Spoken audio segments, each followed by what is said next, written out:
How'd you like Fairfield? I trust the dusty streets, inescapable advertising, and high-strung citizenry live up to your expectations of an Auntie's Choice Company town?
Auntie's Choice and the Protectorate got a difference in opinion. The Protectorate believe they can't be bloodied. We think otherwise. Got something that needs doing, Commander?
Standing near this thing's making my blood run cold.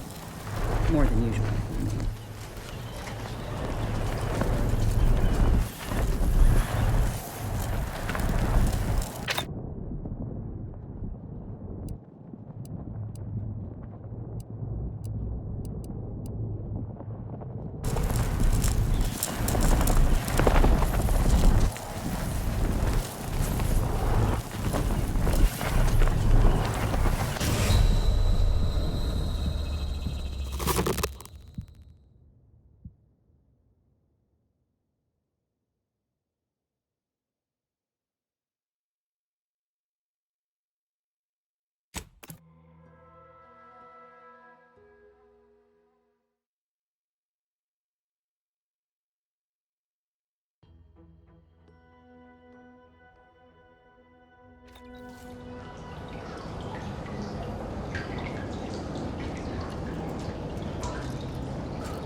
Proximity to a rift is likely to be lethal. Please monitor your distance.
Looks like a fight.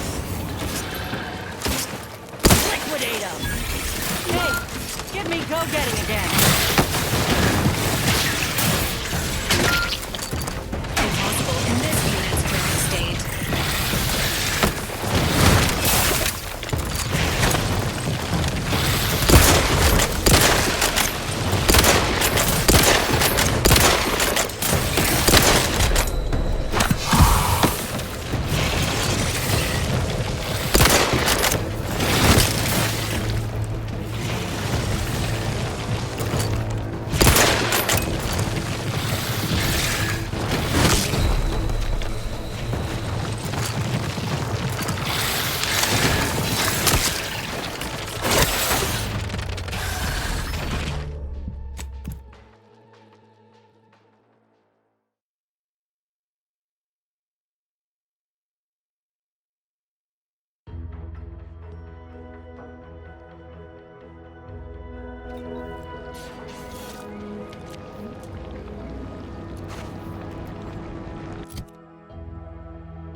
try and here.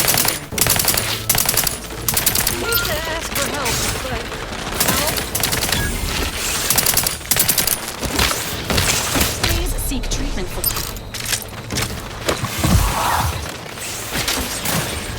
Your gallery unit requires service.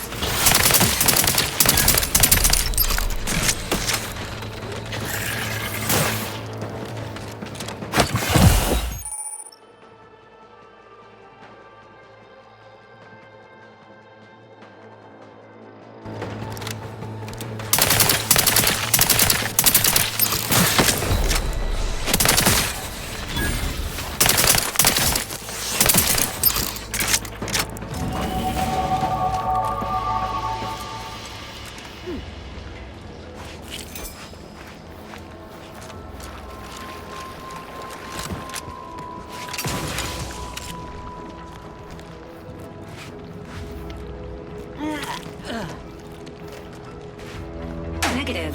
Pharmaceutical reload in progress.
Looks like a fight.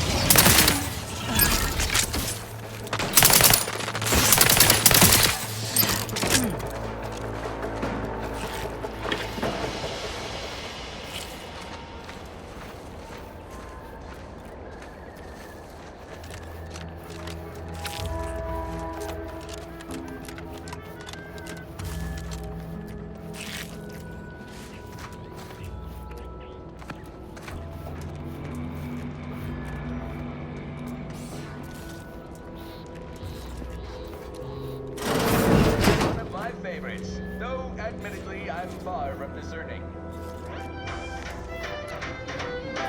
Crab witch, crab, Perhaps if I subjected it to a large amount of N-rays, then hit it with the hammer. crab witch. Oh, hello there.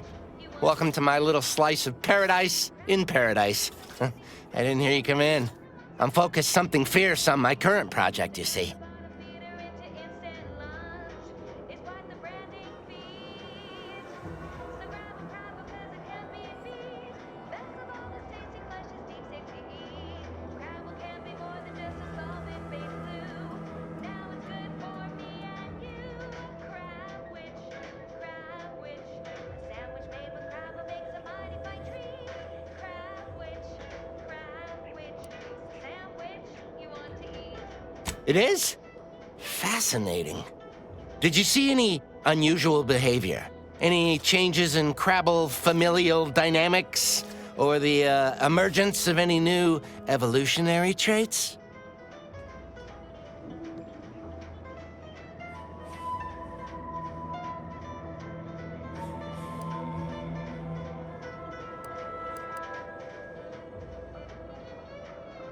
That is a physical impossibility.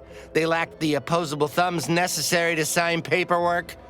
In this lab, we only deal with the cold, hard facts of science. Unless they also just evolved opposable thumbs.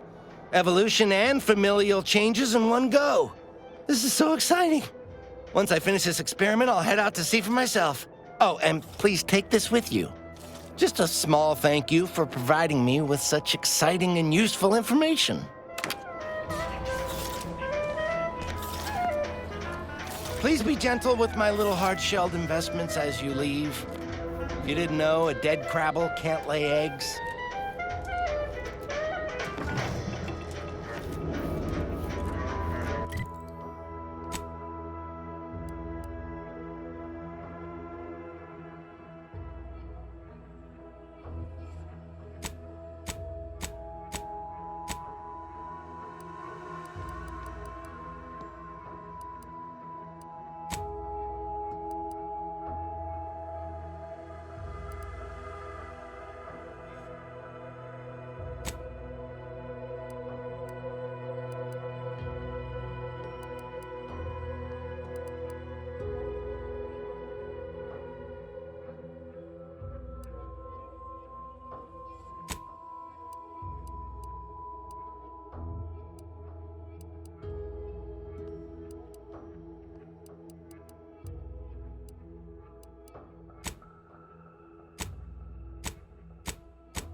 curious, Val. What do mechs get up to in their free time? Must have been hard being without a crew for almost 10 years. Correction. This unit was not without a crew. Agent Ibarra was present. Well, yeah, but he's Niles. He can handle himself.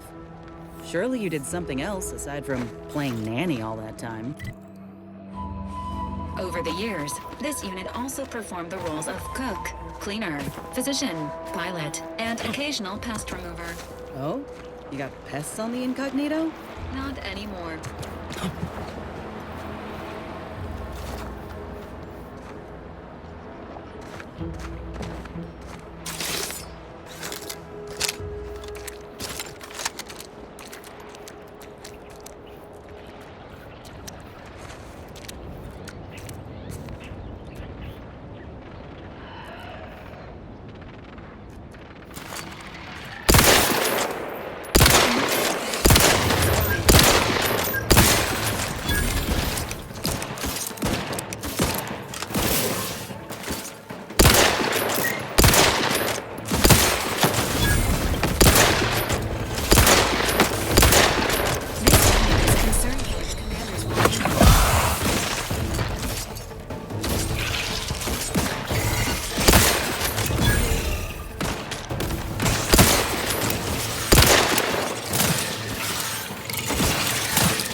Yeah.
No, wait.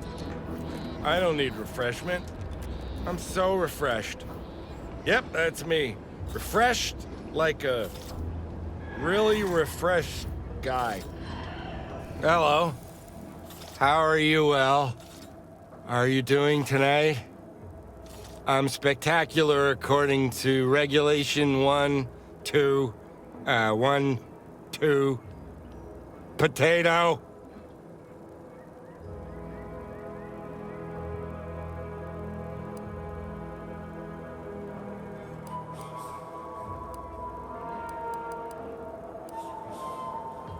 I'm just, that sounds correct. What I need is potatoes.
Loyal subject, la la la.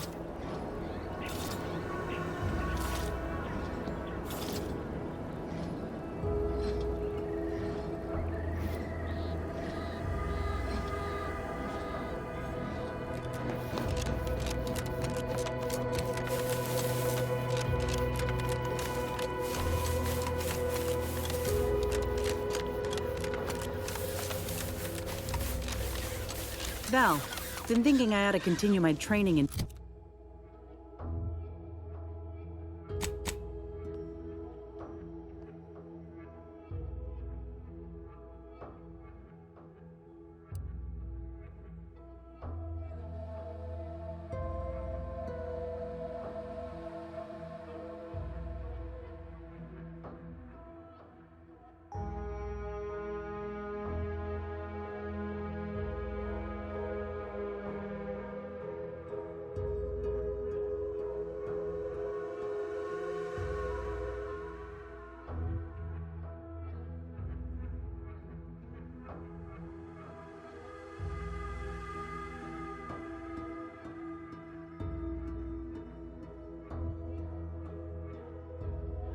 field medicine to better help the crew.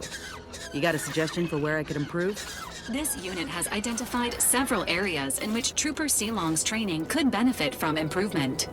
Surgical techniques, medicament dosing, and bedside manner. Wow, okay. Well, don't list all of my shortcomings at once. In my defense, most of my training consisted of a half-melted training manual and with bullets whizzing past. Agent Ibarra has ordered this unit to assist the Incognito's crew in any of their personal and professional endeavors, as Earth Directorate laws allow. According to Agent Ibarra, a recruit who is eager to ask questions is one that is capable of bettering themselves and others. Thanks, Val. First question. Has Ibarra always sounded like a motivational poster? This unit is not qualified to comment on Agent Ibarra's effectiveness as a marketing poster.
See those burrows?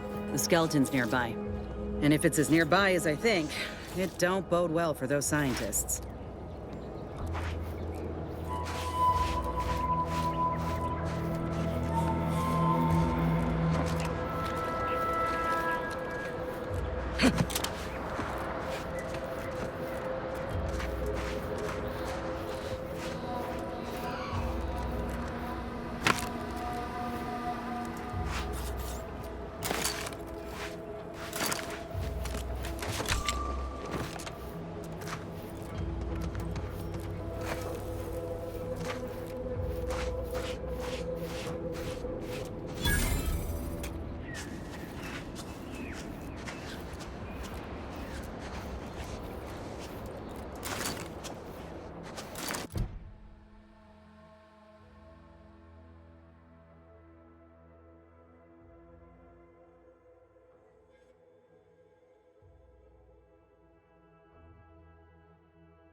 Well, you hate to be proven right. These folk have been dead a while. And that must be the machinery Doc mentioned. Over here, Commander.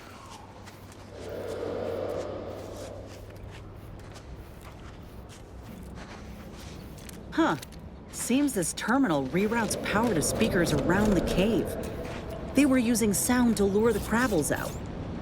Let's see here.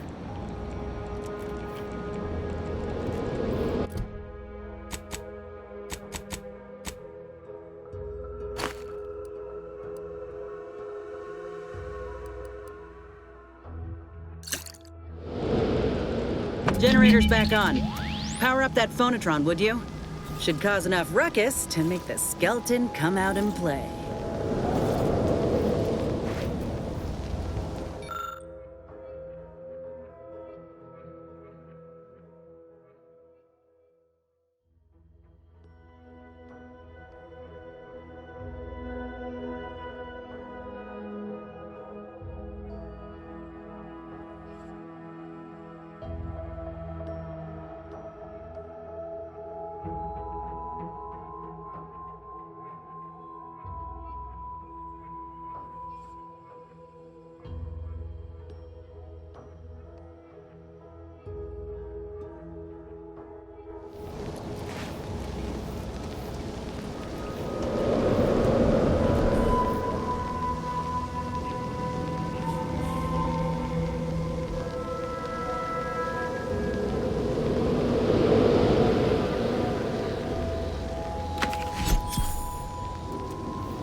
Resuming hostilities.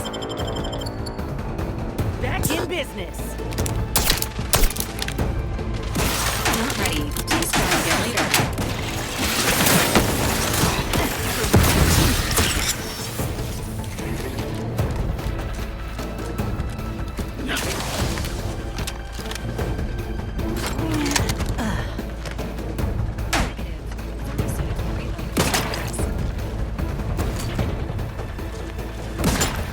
You're making it easy for us. Watch yourself.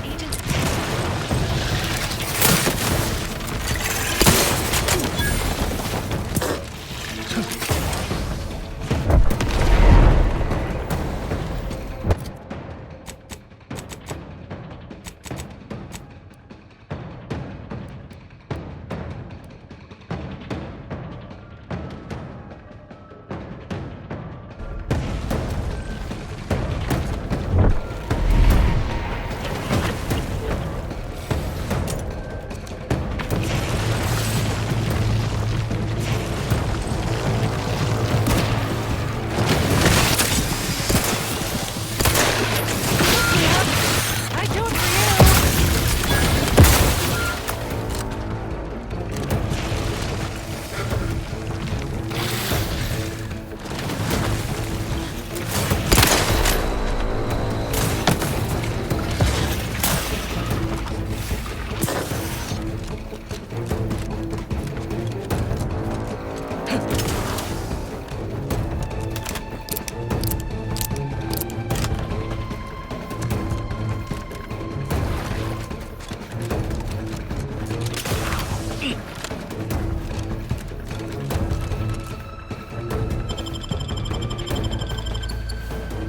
Back in business.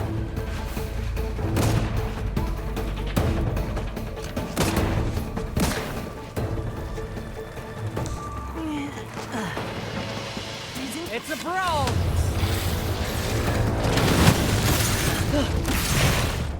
Just doing my job here.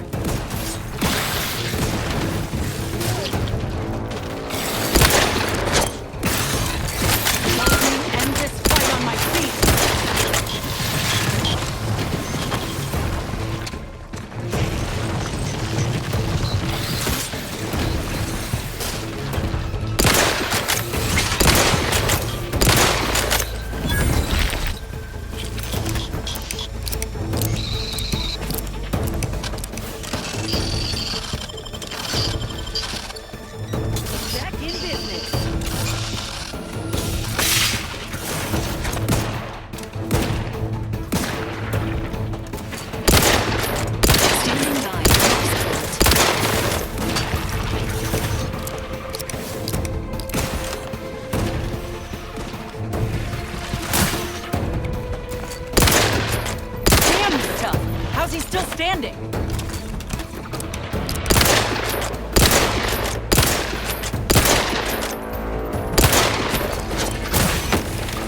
effective. Now we just need the specimen. Mind the pincer. Nice work. Mind bringing it over here so I can take a gander?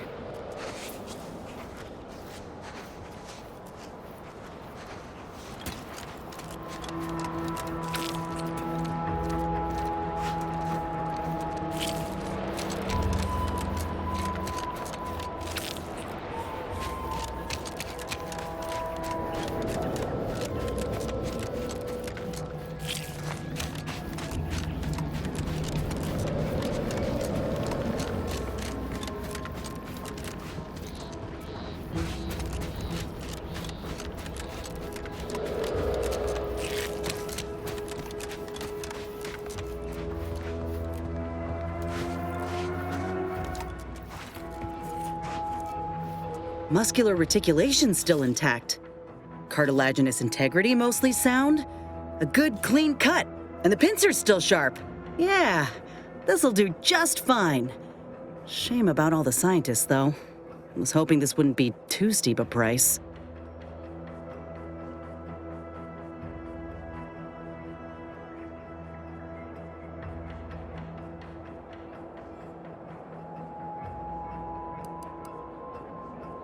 Yeah, this phonotron had been programmed to imitate a Crabble's calls during mating season. Quite effectively grabs their attention, but it also, has them raring for a fight. If you're sending out a formal invitation for trouble, you best be prepared to receive it. Anyway, don't ask me how I know about Crabble mating behaviors.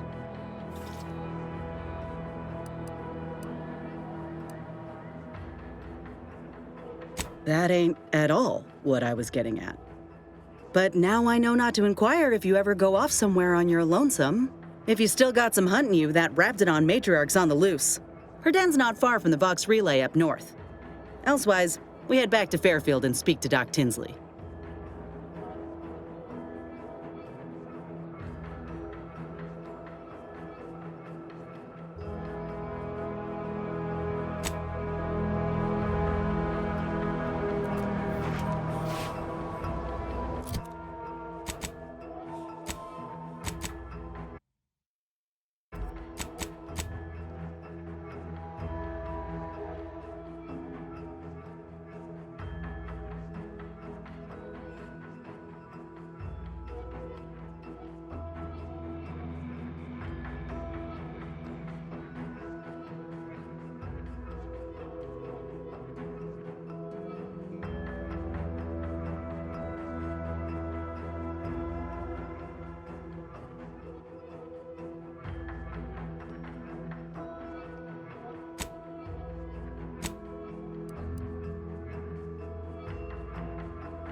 Purple Berry Crunch. Accept no imitations. The K lets you know it's authentic. Now with 110% of your daily... Sometimes I get the feeling we're not welcome here.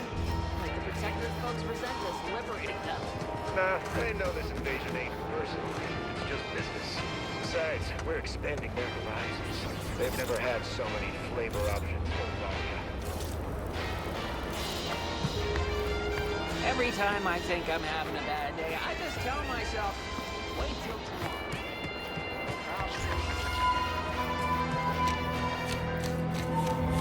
Choose just any choice when you could choose Auntie's choice. Remember, Auntie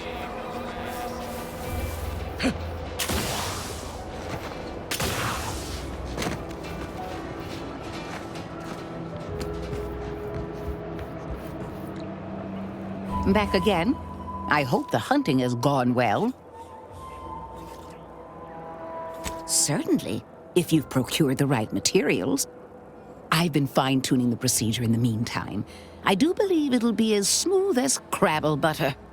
I'm gonna assume Crabble Butter's especially smooth, because I'm ready to feel like myself again. The material we harvested from the skeleton Crabble could allow me to fire off scalding shell shards. They'd pierce through armor easily, I imagine. We only acquired one grafting part, so I think that'll have to do. Unless you want to help me hunt down the other creature?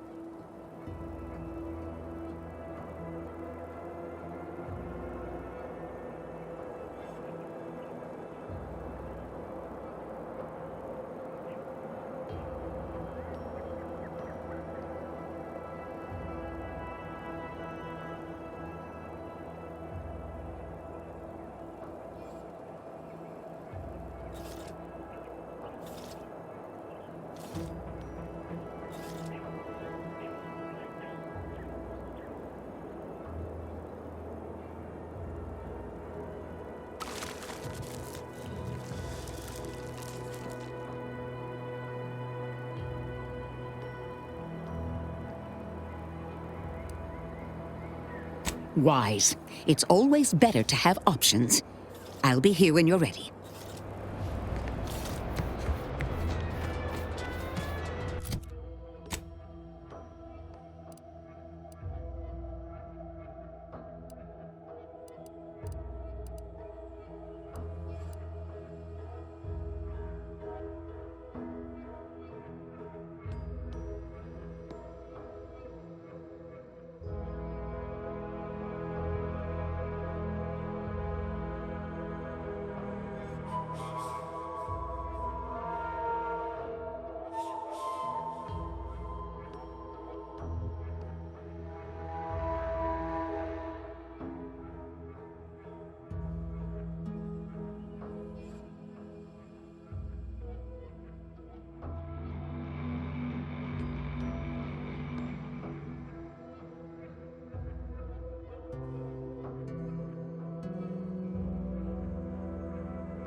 Business is always good when a war's on.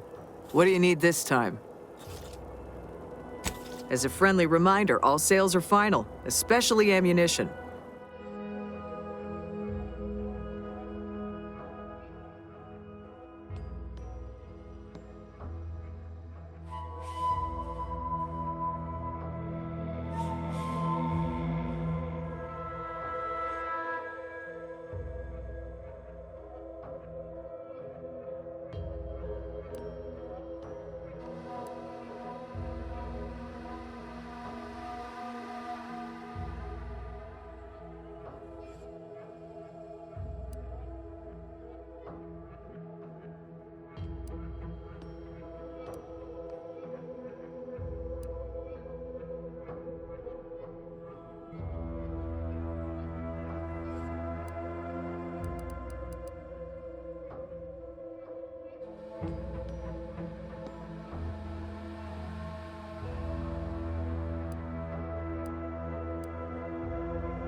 these rifts got me awful perturbed. Ain't reality hard enough without some nerve-wracking phenomenon punching holes in it?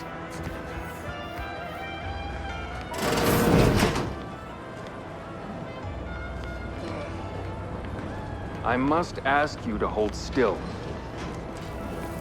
In future, I'd appreciate you keeping your unsanitized hands to yourself. I'm gonna have to re-sterilize that chem set now, and I just cleaned it 2 weeks ago.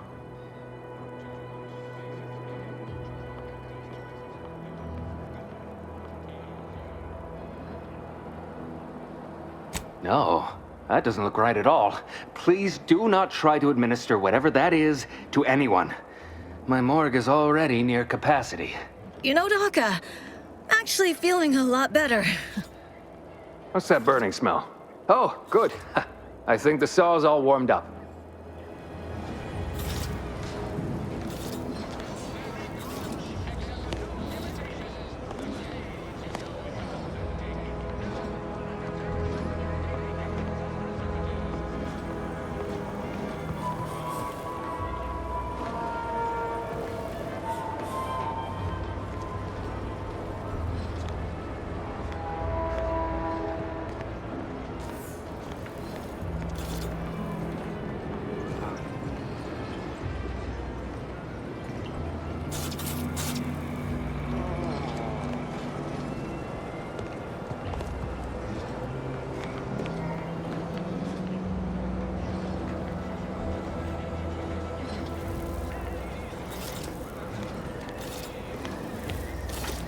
Why are you pestering me? Do I look like middle management?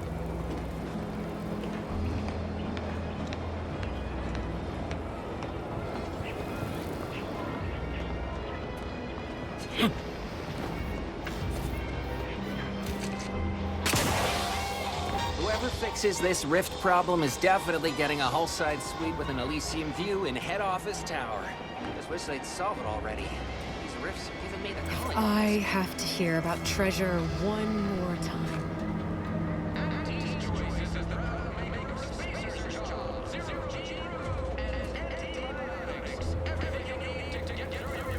I got it. What if we... No, wait. We already tried that. Oh, we could... Nope. Never mind. Tried that too.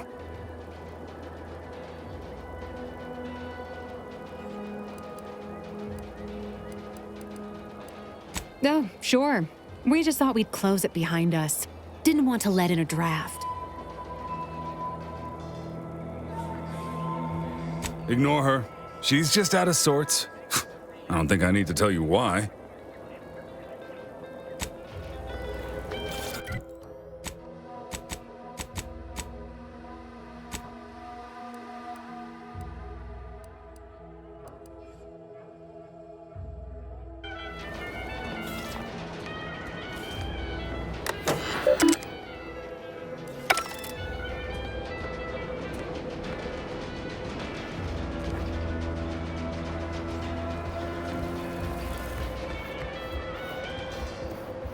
You want freedom of choice.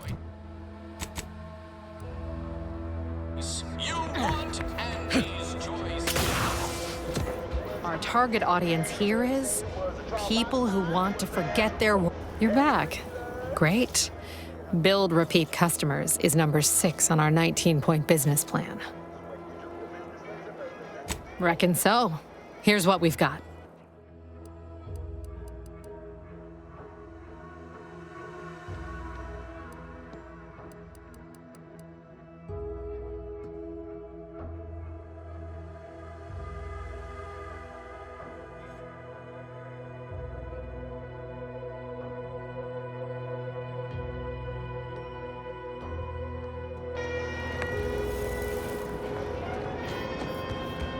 I ain't...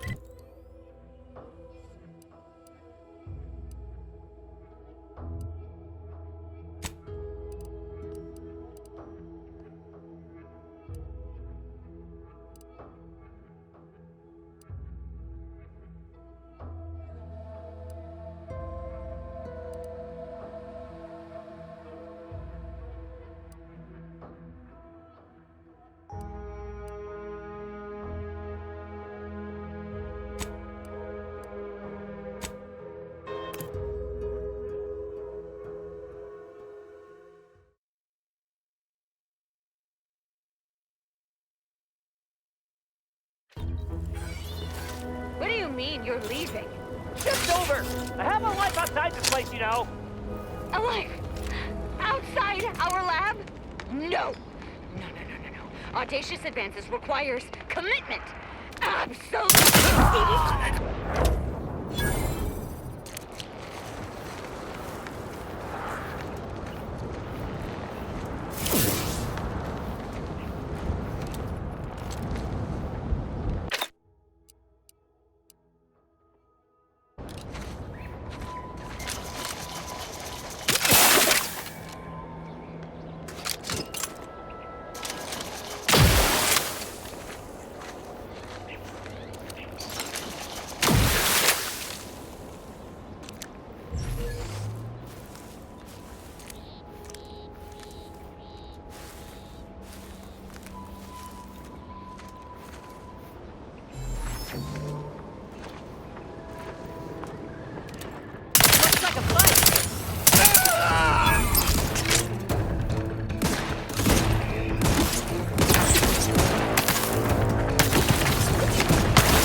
Looking a little woozy there, Commander.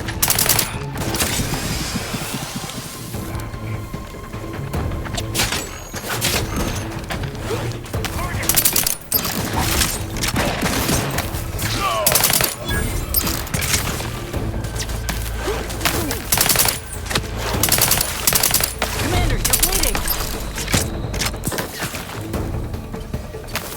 Requested assistance currently unavailable.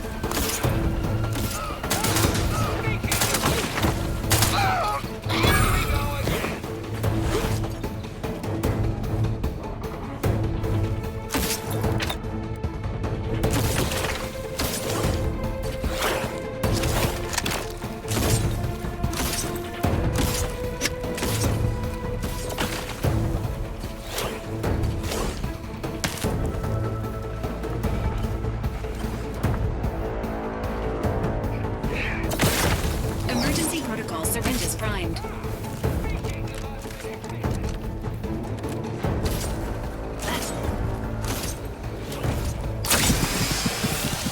Line the needles.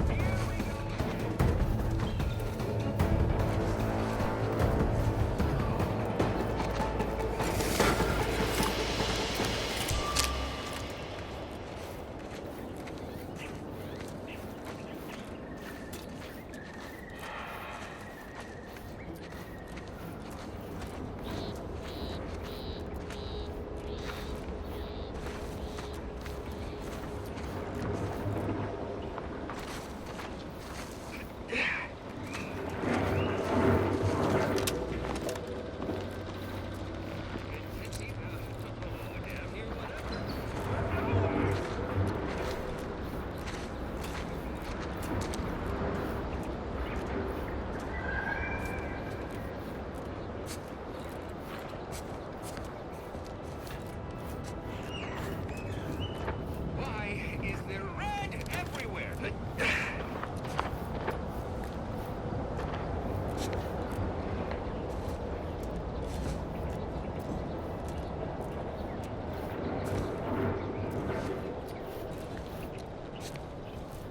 Attention. This lab technician is deceased. Interrogation unavailable. Recommended course of action. Access nearby terminal for more information.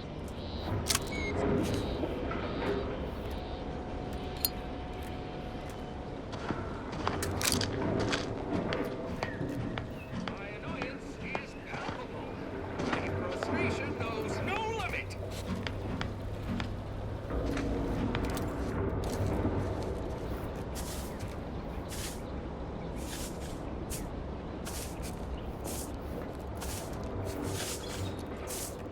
My face feels hot, and I am brimming with anger.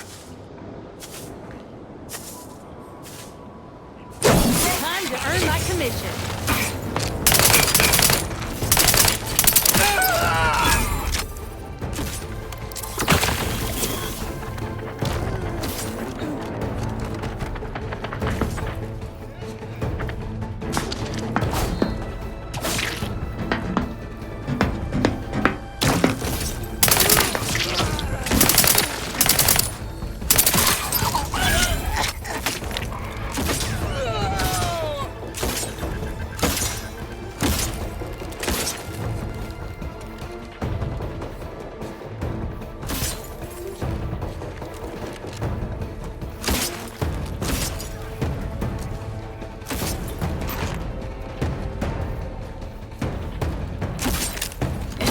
protocols ready.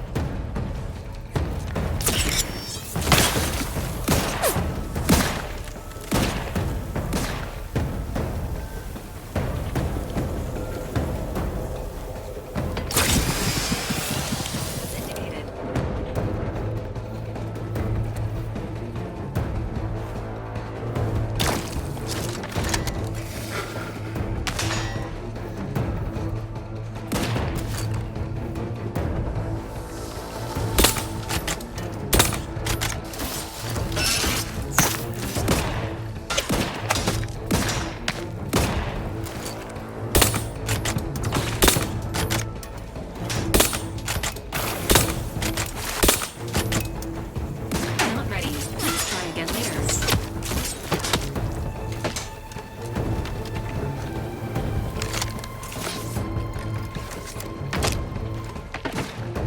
Anyone else here, a medic?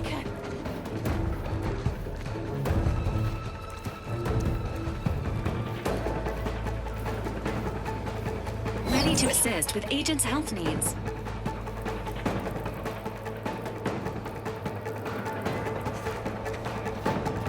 Look alive, Commander.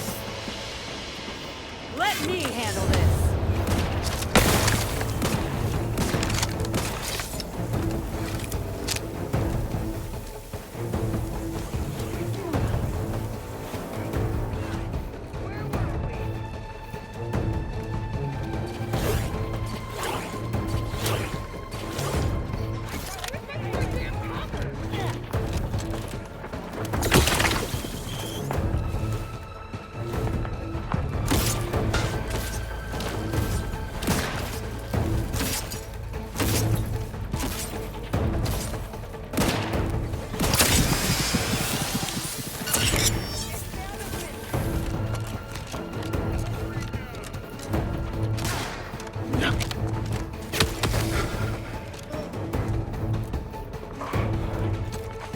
Disrupting my entire day. Hunkering down!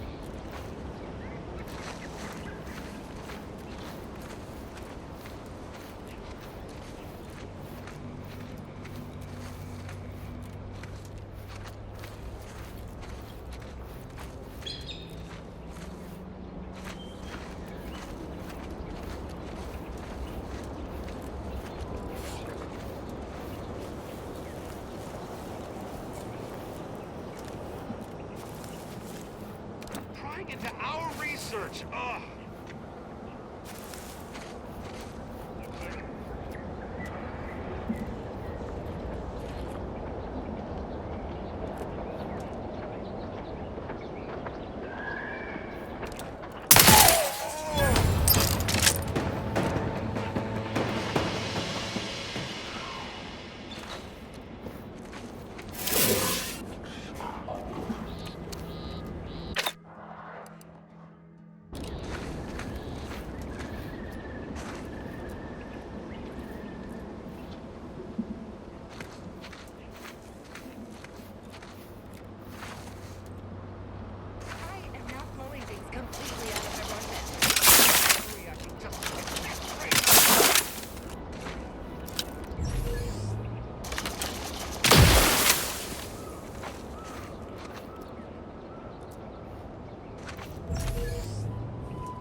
Unpardonable. Really? What's food even doing in the kitchen if it's not meant to be eaten? Perhaps write the name on the container in a legible font and size next time.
inspection on all my action items.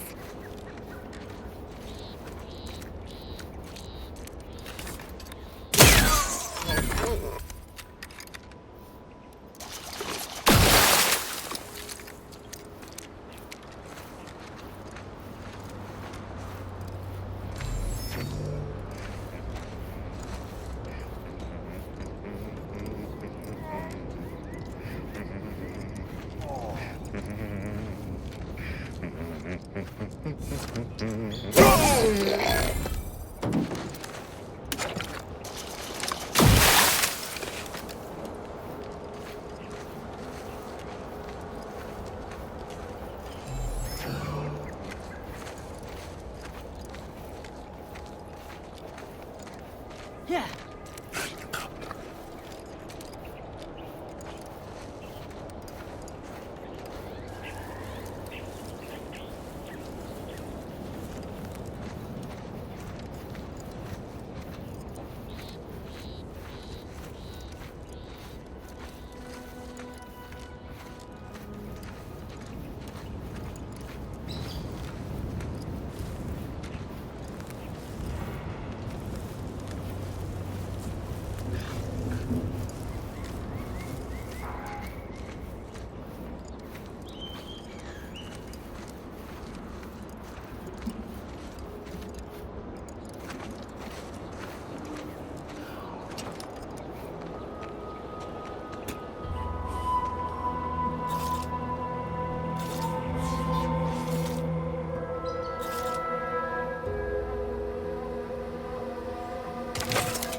Trouble ahead.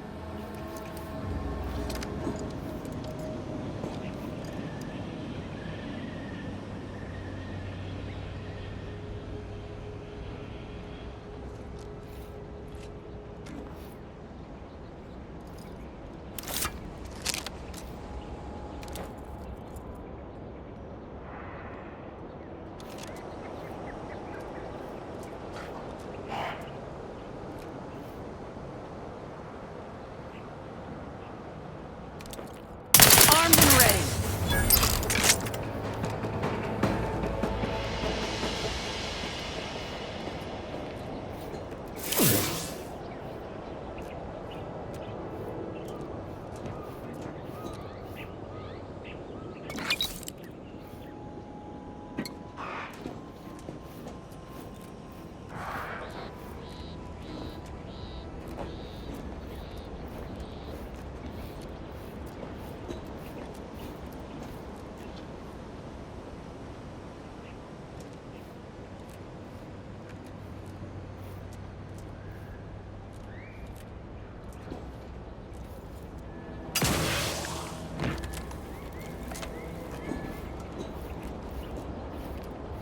If they put half as much energy into cleaning as they had into attacking the odd passerby, this place would be pristine.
I've counted at least 6 horrendous death screams since you arrived. You must be affected as well.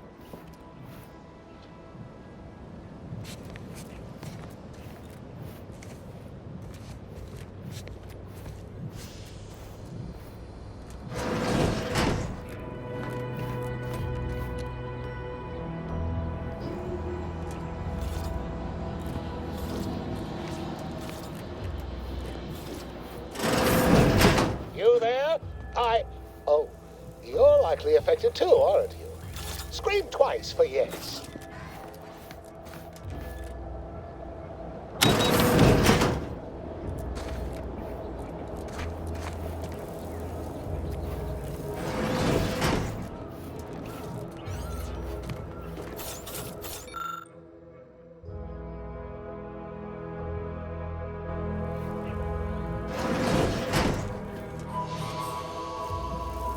Could it be? You seem an honest-to-goodness rational human being, unhindered by bloodlust, unshackled from their basal ganglia.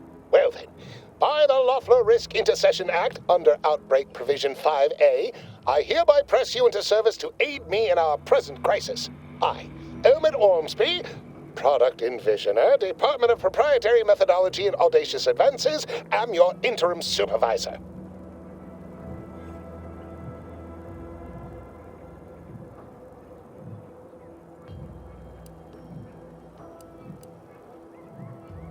Oh, all that pleading and the like. Yes. Well, it's only my second time trapped in a laboratory basement, and I do admit, I did panic just a little.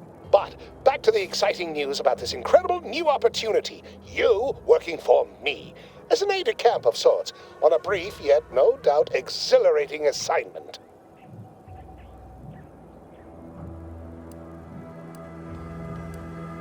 Assuming success, your fee will be based on the length of your involuntary impressment, dangers from exposure to undisclosed hazards, etc. It should be quite fair.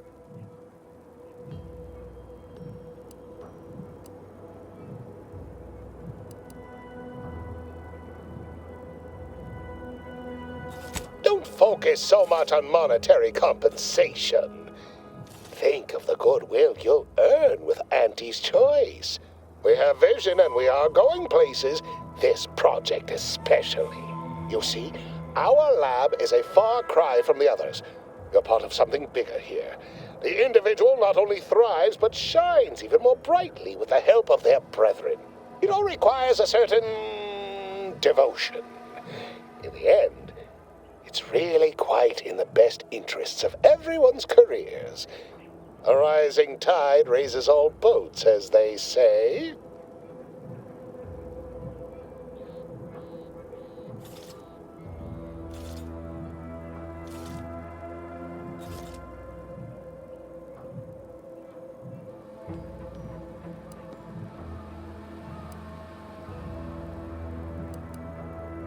Well, it should all be rather straightforward, yes? I suspect we'd use a top-down indirect coronium synthesis method, don't you think?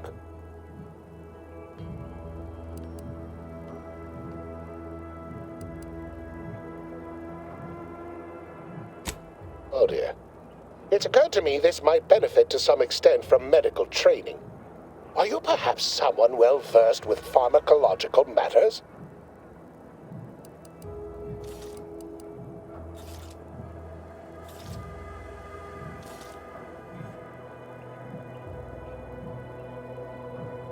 Tremendous. Well then, before we roll up our sleeves and determine what's needed, any questions?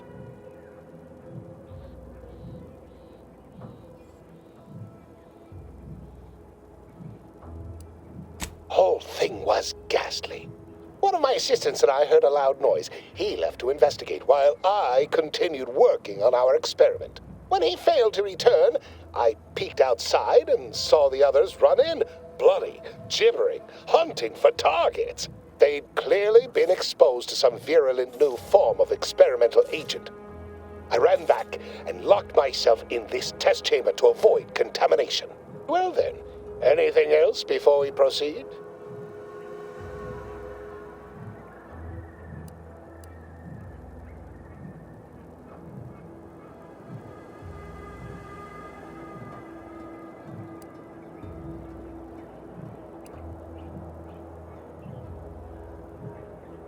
Well, you'd certainly think so, but management sets the goals.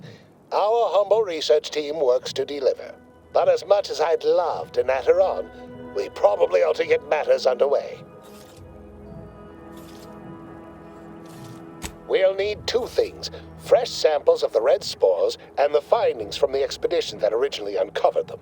After that, an antidote should be possible in relatively short order, with your skilled assistance, of course.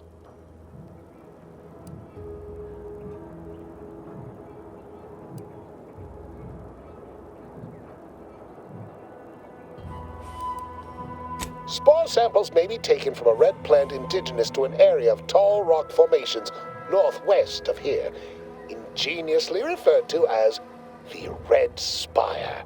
The research team's findings are on a terminal in another building on these same grounds, a satellite lab to this one, if you will. Once we have an antidote firmly in hand, we can save my remaining colleagues, so best not murder them all in the meantime.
Goodwin here. Field report update.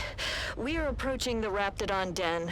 These beasts have exhibited excessive irritability as of late. We endeavor to determine why. Surely the red spores aren't to blame.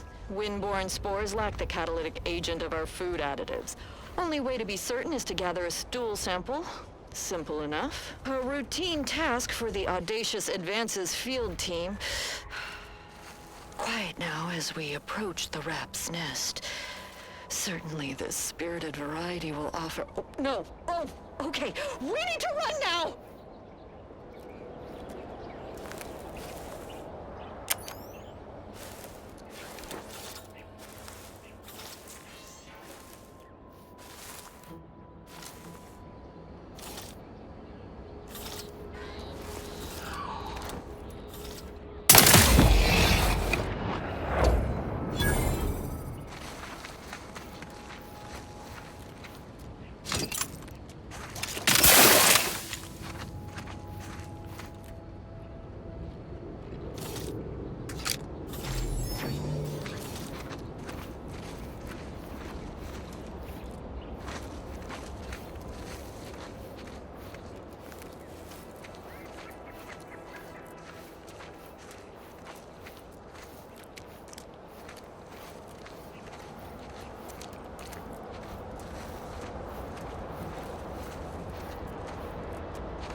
I've had my fill of wrangling spores.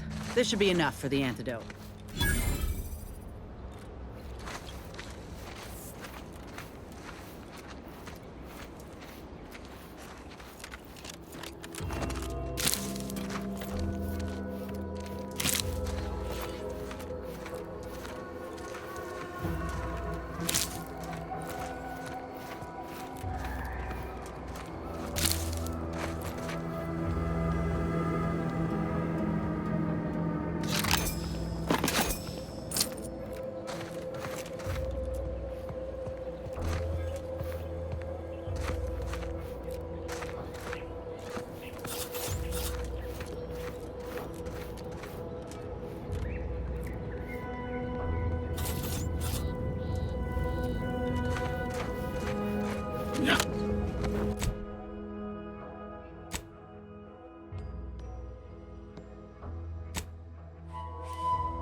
Aha! Allow me to give this a cursory eyeball and... perfect! I'm sure we have the correct neutralizing agent here in the lab. I'll nose out the exact compound within our chemical reserves in 2 shakes of a rat's tail.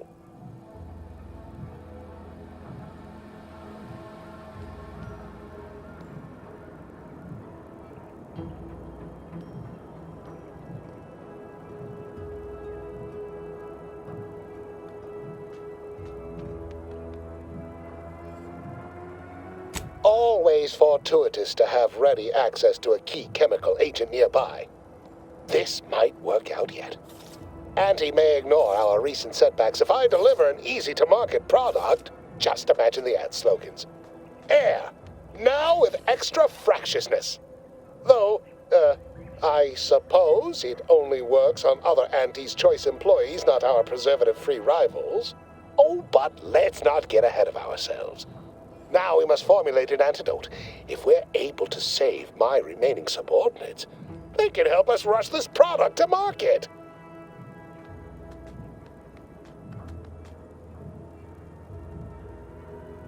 Normally, I'd say perfection can't be hurried, but... there. I have determined the ideal counteragent. Here you are. Place it and the spore samples into that synthesizer. Enable the device and it will begin a working antidote momentarily. Return with it directly as soon as it does, if you please.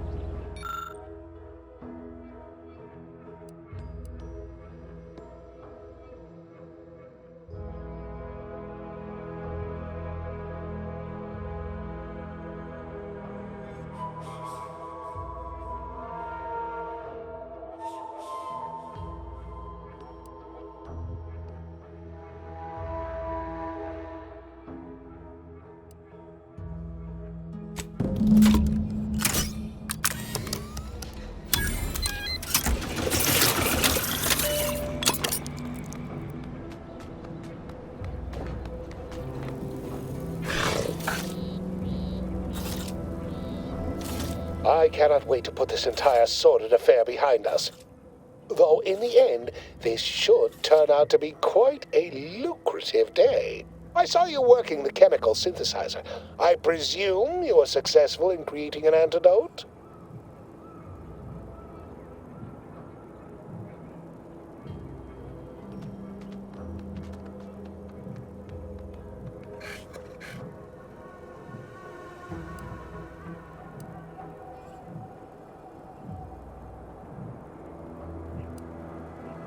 Nice try. But you don't possess nearly the negotiating power you might suspect. Not when I can simply bide my time and wait for another gormless dunderhead to stumble by. Why, let that thick-headed boob amble off with your reward. Not budging? Oh, all right. I suppose I'd be willing to throw in a little extra as a merit bonus for your superlative performance.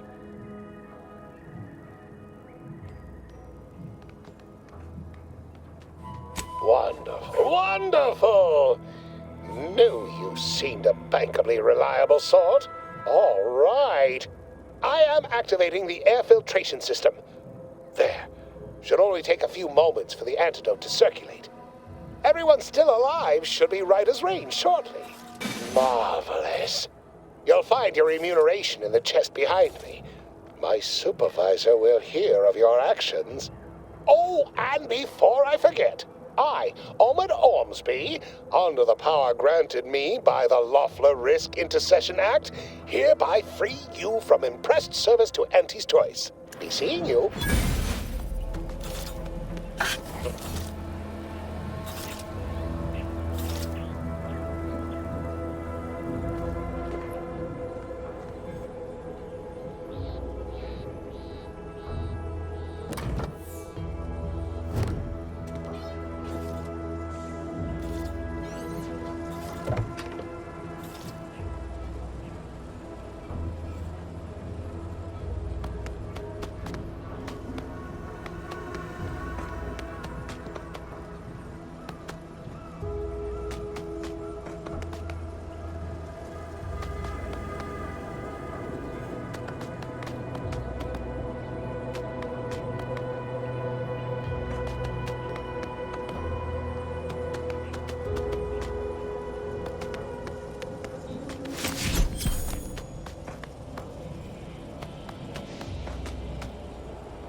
The biological samples within the remains outside are no doubt deteriorating rapidly.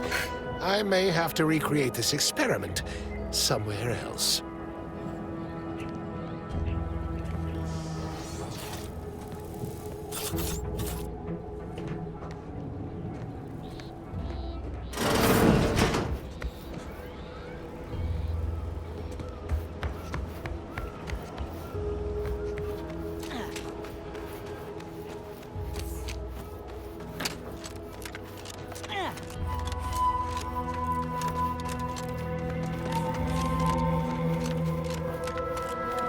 Pretty convenient that he only managed to save himself from the spores. Still, we ought to fix this before it spirals more out of control.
Sit or sprint? Typical predicament for an anti-bottom runger like me. Wish I never snuck in here to begin with. Seemed like a good idea at the time. Nah, it was a great idea. So much stuff for the taking around here. Motherload of loot. Plenty to get me back in the sprag race. Just didn't account for all these crabbles.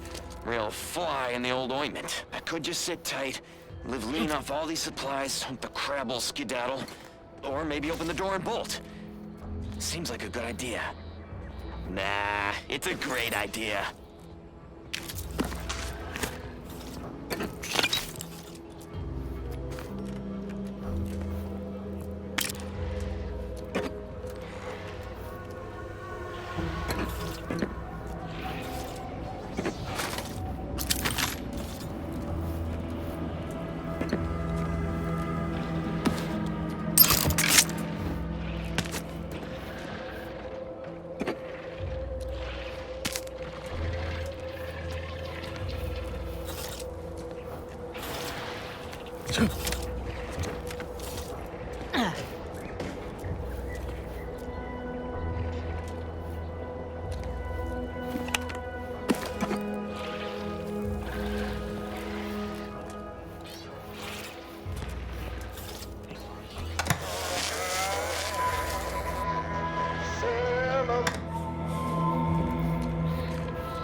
affords us a perfect life of contentment and plenty. We have community, purpose, time for recreation, sleeping well at Huh. night.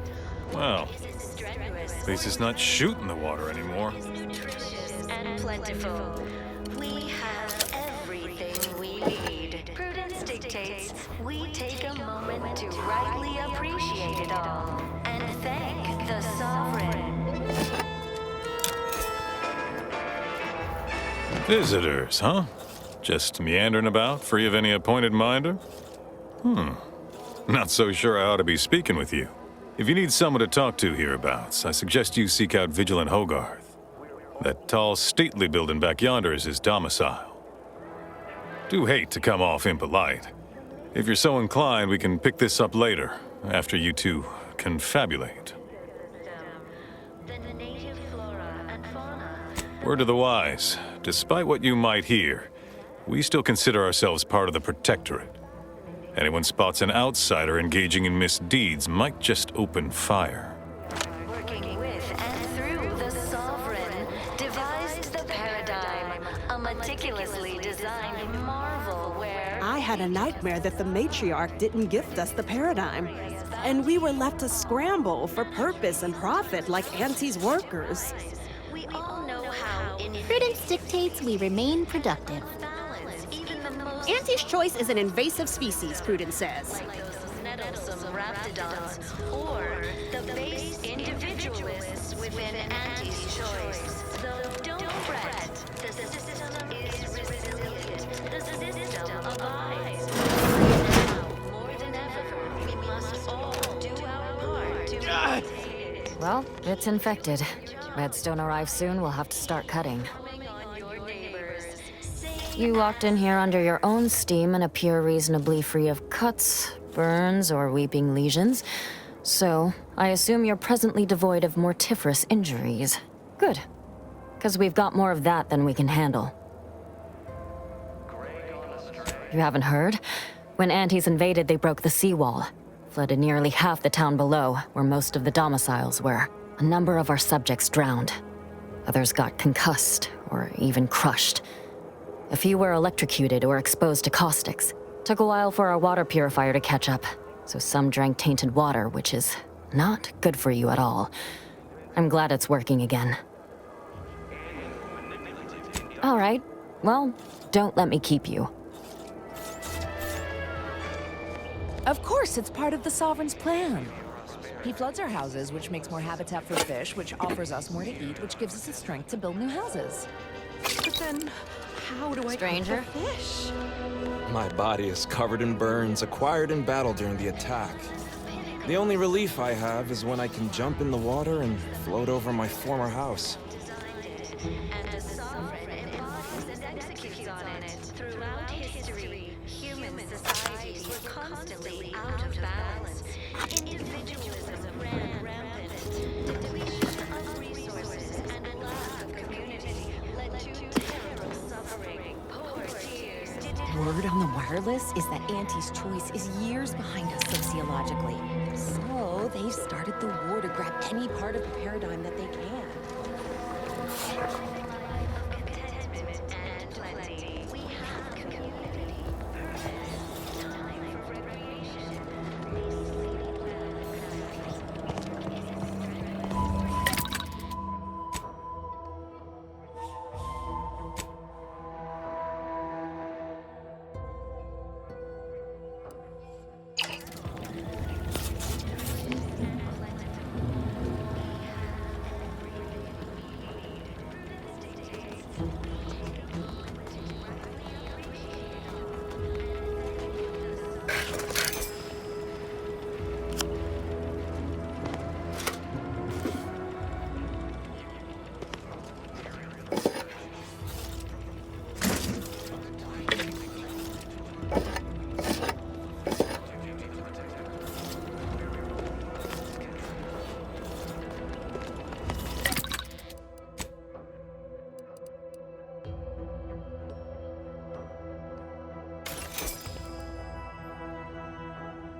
Yeah.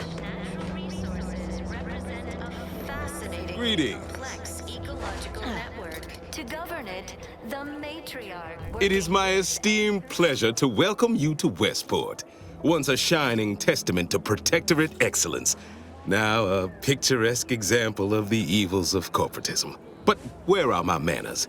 We do not have much, but please let me offer you some victuals. Tut. I insist. Serving Unit 1. Something for the visitor at once? Confirmative. Perhaps you're wondering why I'd open my arms thusly for a stranger. Simple. As the guiding light for humankind, we always put our best foot forward, regardless of circumstance. The system abides, but now, more than ever, we must all do our part to maintain it. I beg to differ. Those walls have stood for over a century and would easily have stood for another, were it not for Auntie's greed and envy, and explosives. Added zeal for now, just to offset any minor disruption.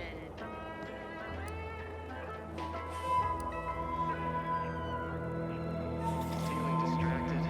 Daydreaming on the job? Mental refreshment centers are there to help you. Don't risk falling prey to imperfect thoughts. Go now.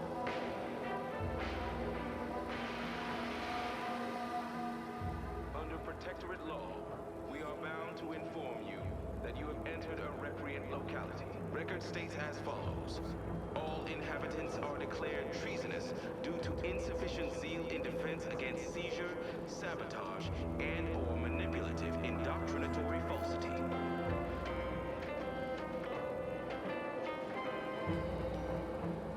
Our enemies envy our prosperity, disdain our sense of community. They sneer at our contentment.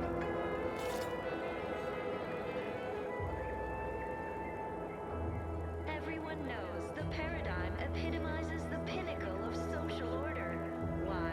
Because the matriarch herself designed it, and the sovereign embodies and executes on it. Throughout history, human society... That is unlikely, as they are too ignorant to see our obvious superiority. Our society was built from the bedrock up, through the vision of our matriarch. Due to her genius, the structure of our society is perfect, planned down to the last subject. We all work as a unified whole for the betterment of all, unlike those corporate colonies, where it's every person for themselves. And plenty. We have community, purpose, time for recreation. We sleep well at night. Work isn't strenuous or... Obviously, there was some sort of betrayal from within. Even a perfect society has its malcontents, and selfish consumerism is an alluring drug for weak minds. But consider all we've achieved that others have not. Why, we've even eradicated manual labor through our perfection of auto mechanicals. Can aunties claim such? Material for perfection. From the lowliest subject to the most exalted vigilant. I will not speak of them. I dislike even doing so indirectly. That brings me to a matter I'd like to discuss with you, actually. I believe something still can be done. This town can be saved, its people given a reprieve. Were we to acquire the one thing vital to our existence, automech parts. What? Comestibles served. We of the Protectorate pride ourselves on our mech programming. Among the vigilant, it is even considered something of a sport. We are not miracle workers, however. Without parts to work with, we've no hope of remaking our mechs to do tasks beyond their initial functions. We need repair mechs, domestic mechs, not combat ones. Serving Unit 1 here is about as much as can be accomplished without replacement parts. Like those meddlesome raptidons, or the base individualists within Auntie's choice. Don't fret. The system is resilient. The system abides. But now, more than ever, we must all do our part to maintain it. Keep doing your job with... We are of like minds. We lack not the skill to do so. Our wily chief mechanist can reprogram the mech, but not without parts. Unfortunately, we lack ready availability of said parts. Minor disruption. Oh, you failed to hear the loudspeakers on the way in? The announcements were obliged to repeat incessantly. Well, allow me to paraphrase. Protectorate law finds us guilty of treason on account of letting Westport fall prey to Auntie's Choice saboteurs.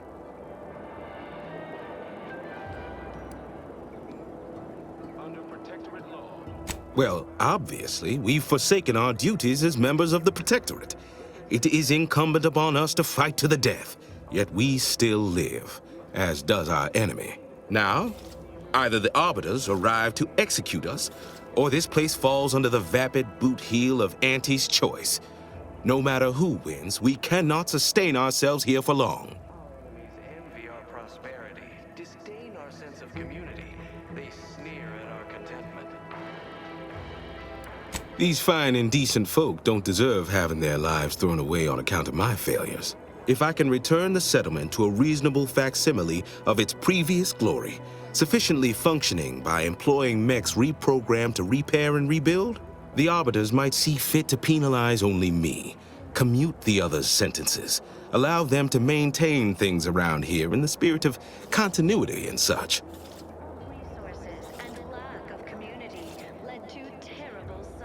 Hence my use of the term reasonable facsimile. I owe it to every single person here to try. The paradigm affords us a perfect life of contentment and plenty. We have community. What sort of payment do you seek? Don't imagine we have much you need. Work isn't strenuous or stressful. Food is nutritious and plentiful. We have everything we Enough to lead and inspire those who work there, once at least. I was previously the ranking vigilant on this island. Why do you ask?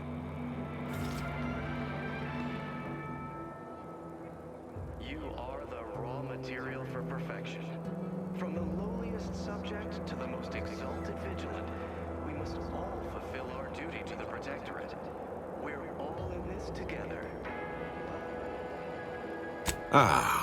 I don't know what an Earth Directorate is, and I thought we were past the need for being coy, but fine. I'll extend you my trust as a show of good faith. In exchange for the automech parts we need, I can provide you means to get inside. Never dream of such a proposal in days of reason and quietude. Yet such is the here and now we find ourselves in. To govern it, the matriarch working with and through the sovereign devised the Wonderful. My unavoidable march to the gallows feels lighter already. At least now my subjects will have a fleeting chance. The parts can be found at the Euphoria Coast Automech Repair Center to the south, but do not, under any circumstances, tell those stationed there why you need them. To get inside, you will need an access pass from the Ministry of Accuracy. Since we have all been marked as traitors, I cannot create one for you here. individualists within Auntie's Choice. So don't fret. The system is resilient. The system abides. But now, more than ever, Farewell now. do our part to maintain it. Keep doing your job with pride. Keep informing on your day.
Same as ever.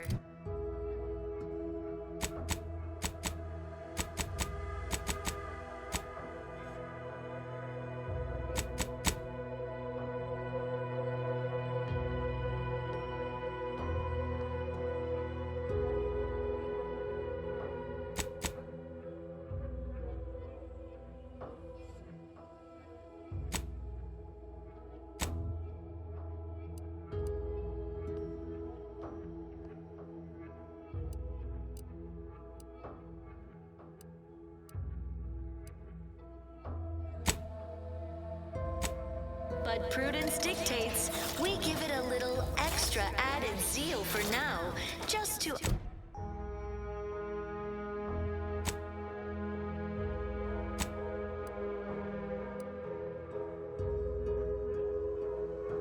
offset any minor disruption.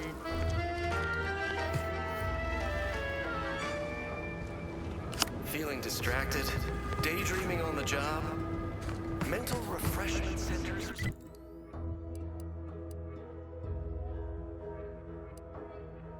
Are there to help you.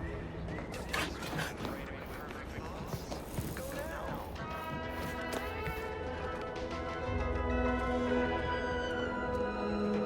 Under protectorate law, we are bound to inform you that you entered a recreant locality. Record states as follows. All inhabitants are declared treasonous due to insufficient defense against seizure, sabotage, and or manipulative indoctrinatory falsity.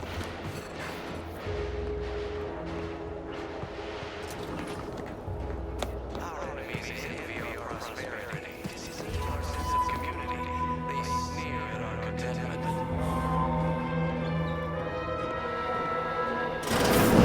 Everyone knows the paradigm epitomizes the pinnacle of social order. Why? Because the matriarch herself designed it, and the sovereign embodies and executes on it. Throughout history, human societies were constantly out of balance. Individualism ran rampant. Depletion of resources and lack of community led to terrible suffering. Poor dears didn't have the firm, benevolent hand of the sovereign to guide them. Here on Eden, we all enjoy the full luxury the paradigm affords us. A perfect life of contentment and plenty. We have community, purpose, time for recreation. We sleep well at night. Work isn't strenuous or stressful. Food is nutritious and plentiful. We have everything we need. Prudence dictates we take a moment to rightly appreciate it all and thank the sovereign.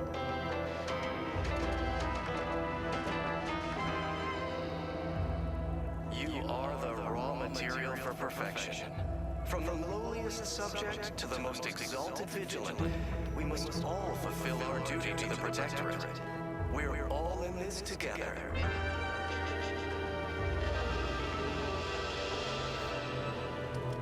The matriarch chose Eden because she recognized it as the perfect ecosystem.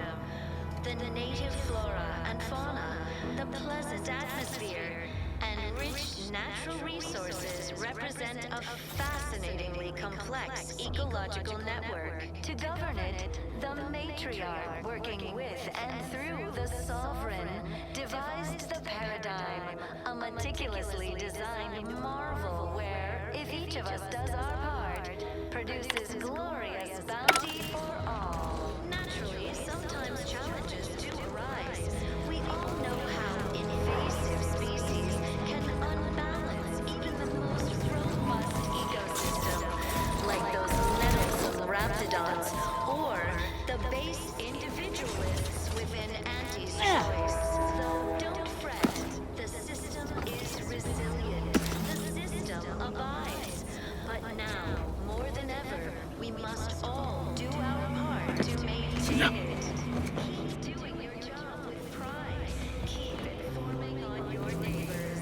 Same as ever. But prudence dictates we give it a little extra added zeal, just to offset any minor disruption.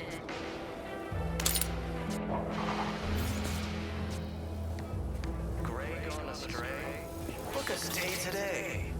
Are you mentally refreshed?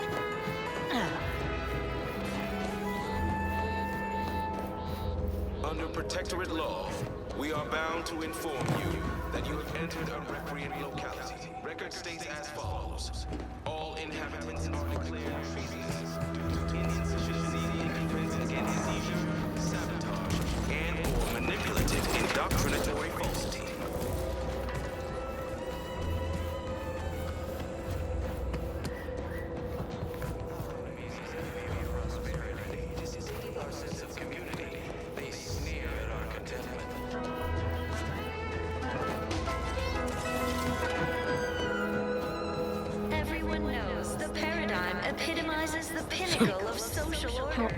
are the lives of anti-subjects that they need to rely on consumers. And the sovereign The embodies matriarch and sovereign chose Eden, the perfect human society. ecotope, as our home, and devised the paradigm as Ran rampant. a great way to maintain it. Resources and Ah, lack of appeared right out of the aether, just as I imagine our proud sentinels do. Like, here I am, your innermost thoughts are known to me, and nobody once hears from you again. Caught me reciting passages from a beacon to the cosmos, illustrating my steadfast fidelity. All subjects prosper under the guidance of our beneficent ruler, the sovereign. That part always hits me directly. To quote my personal log, an essential passage, rightful and true. Charlton Weintraut. plentiful. We have everything we need. Prudence dictates we take a moment to rightly appreciate it all and thank the sovereign.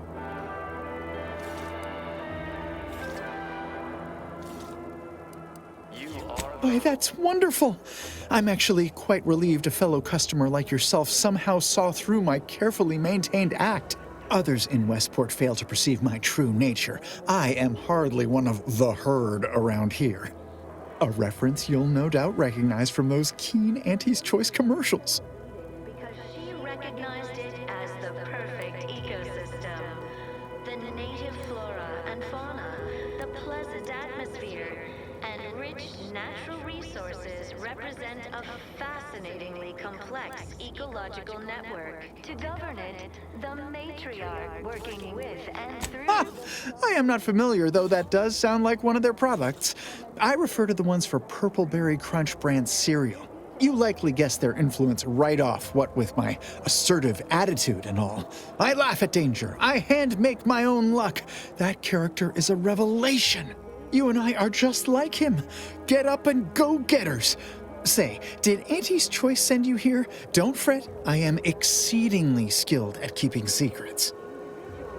Within Auntie's Choice, though don't fret, the system is resilient. The system abides.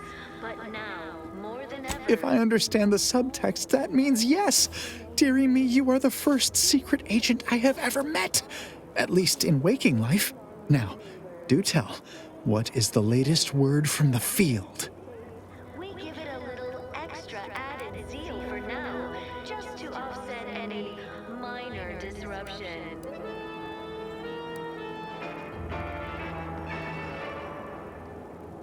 Is a fellow subject lacking the appropriate zeal for their assigned work? Report them for mental refreshment post-haste. Really? What was he like? Bold? Assertive? With a wildly obstreperous theatrical air? Under protectorate law, we are bound to inform you that you have entered a recreant locality. Record states as follows. All inhabitants are declared treasonous due to insufficient zeal in defense against seizure, sabotage, and/or manipulative indoctrinatory falsity. An audacious proposal. Yet this place, despite its recent humidity, remains comfortable and familiar. Everyone knows the paradigm epitomizes the pinnacle of social order. Why? Because the matriarch herself designed it, and the sovereign embodies and executes on it. Throughout history, human societies were constantly out of balance. Individualism ran rampant. Depletion of resources. I just imagine it. A new life full of breakneck decision-making and fending for oneself. But no, while I have acquired a distinct craving for certain Auntie's Choice products, I remain a good, loyal protectorate subject at heart, if not in stomach. Hate to dash everyone's hopes. Suppose I am still part of the herd. We sleep well at night. Work isn't strenuous or stressful. Food is nutritious and plentiful. You do that? Really? No, I do not believe your dissemblage. A true go-getter would never resort to such tactics. I see right through it, plain as day.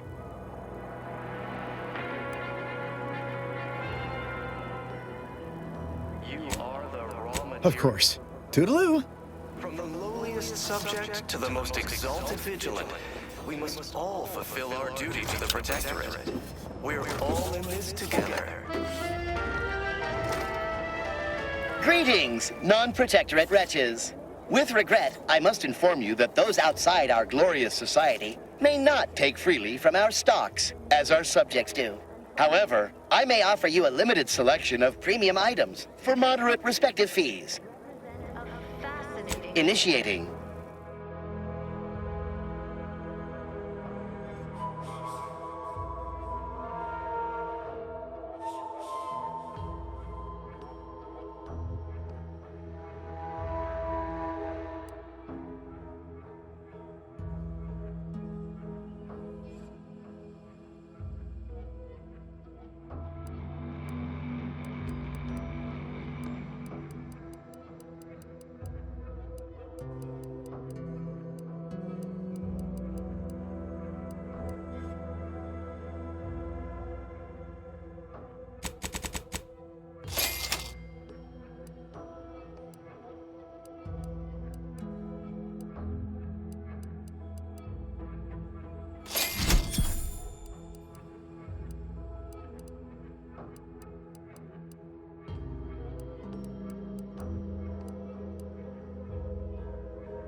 Ecological network. To govern it, the matriarch, working with and through the sovereign, devised the paradigm, a meticulously designed marvel where, if each of us does our part, produces glory and bounty for all. Naturally, challenges do arise.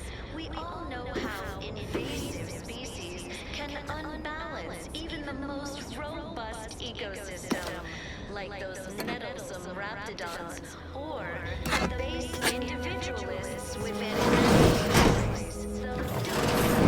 the system is resilient. The system abides. But all do our part to maintain it. Keep doing your job with pride. Keep informing on your neighbors. Same as ever.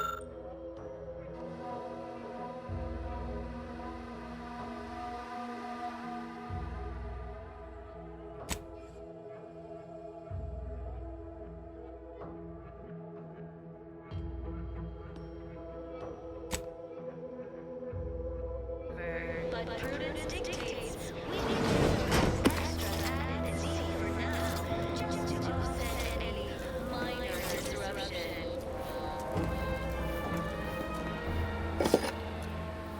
Feeling distracted, daydreaming on the job. Mental refreshment centers are there to help you. Don't risk falling prey to imperfect thoughts. Go now.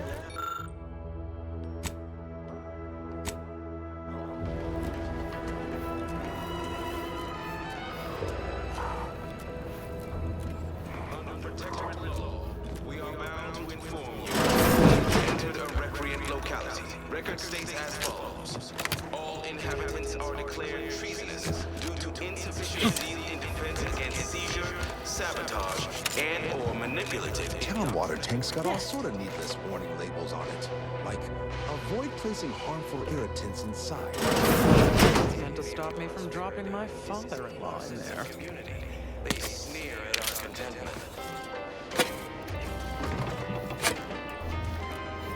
Prudence dictates that we watch our neighbors. I may just invite him over to make it easier.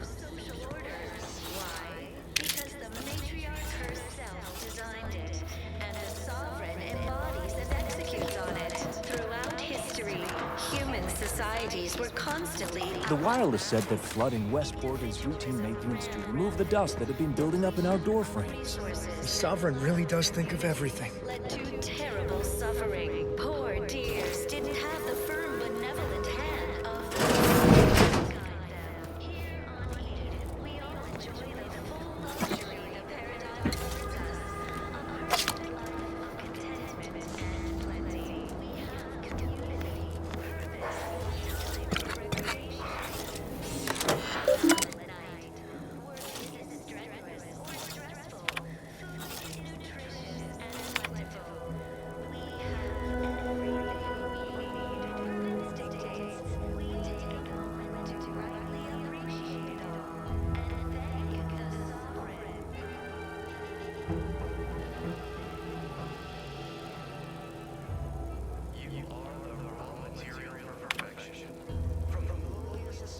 to the most exalted vigilant. We must all fulfill our duty to the Protectorate. We're all in this together.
You've returned. Hello again.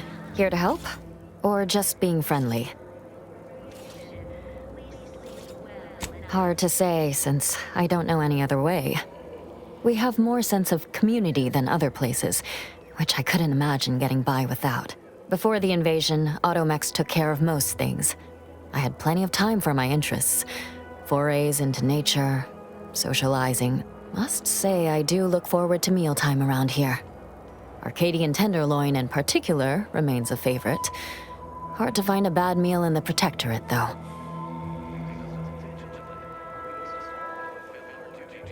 All right, be careful out there.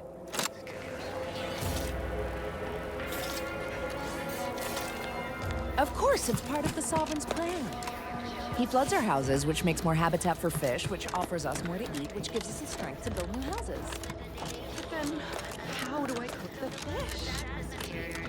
Enriched natural resources represent a fascinatingly complex ecological network. To govern it, the Everything, literally everything, everything I Almost missed the routine certitude of my assigned profession.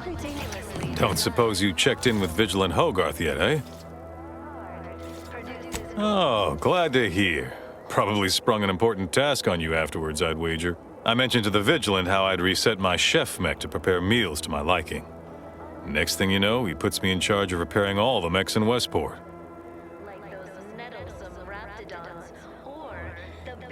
I mean, sure. All the underlying logic's the same, if you mull it over. I've been trained to run them big algae processing units, which were a fair amount more complex. It's just...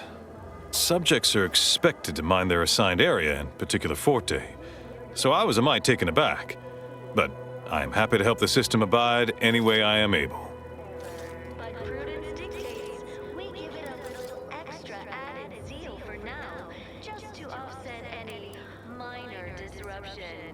I think he's bearing up admirably given recent events. Which, of course, are completely fine, and we are all in no way concerned about. The system being resilient and all. Hogarth's reliable as the Arcadian sun. I mean, I know it'll burn out in about 12 billion years and all, but considering our meager lifespan, that's plenty dependable enough for me. Not to indulge in idle talk, but things have been different around here of late. Not at all overwhelmed or terrified of dying, though, of course. The system abides.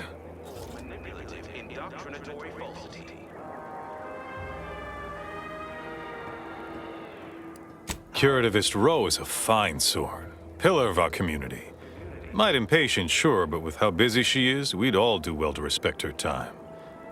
Watch out for that Weintraut fellow. Talk your ear off if you let him. Kinda lonesome, but doesn't let anybody near his place for some reason. Even before the flooding. Everybody else? Decent enough, I guess. Much to do, truly. Toughest challenge now is upkeep of key apparatus. If that generator goes, for instance, doubt I have means to fix it. We lose power to charge our mechs, this place is done for. Final nail in the coffin, or similarly minded metaphor of your choosing. Not that the paradigm would allow that, of course. Outsider. A perfect life of contentment and plenty. We have community, purpose, time for recreation. We sleep well at night. Work isn't strenuous or stressful. Food is nutritious and plentiful. We have everything we need. Prudence dictates we take a moment to rightly appreciate and thank the sovereign.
This unit has an inquiry for you, Trooper Ceylon.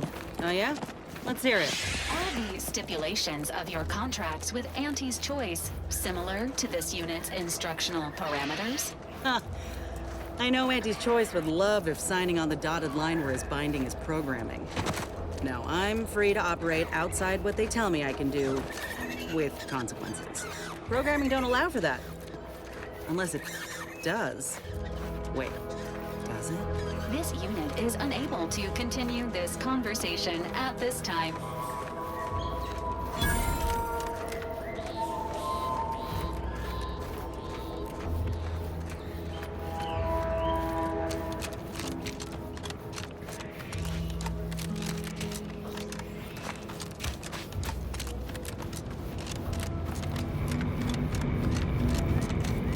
goes there? By orders of Marshal Donaldson, no one comes or goes to the Automech Repair Center without approval. What's your business here?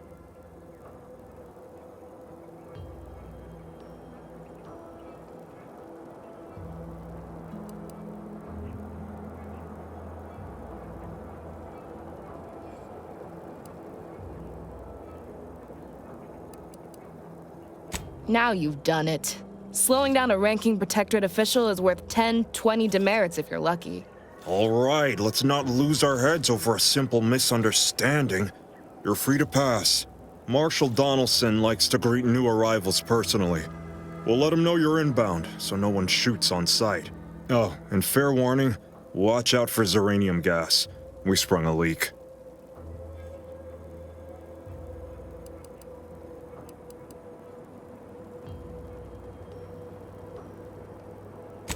Nothing too bad. Aside from the headaches, nightmares, missing teeth, and headaches. One more thing. Don't cause any trouble around these parts. Donaldson runs a tight ship and has zero tolerance for lawbreakers.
Outsider?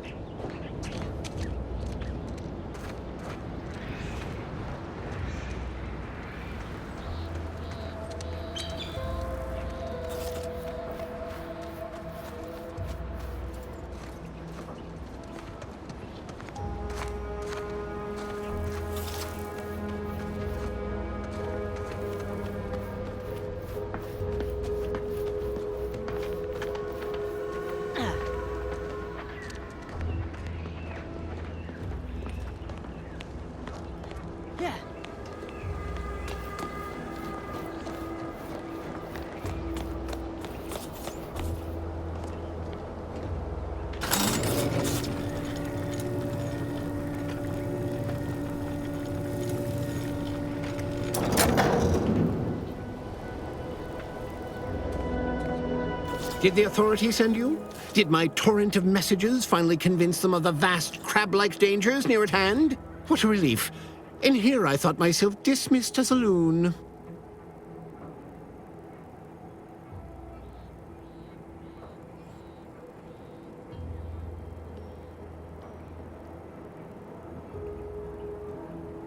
Ah, good. A captive audience. Money well spent. You must have spied those nefarious crabbles, roiling, rippling, bubbling, and churning out in the water. No one at the facility believes me, but I've seen it with my own eyes. Crabble numbers have swelled as they gather to defy us. A consortium, nay, an army.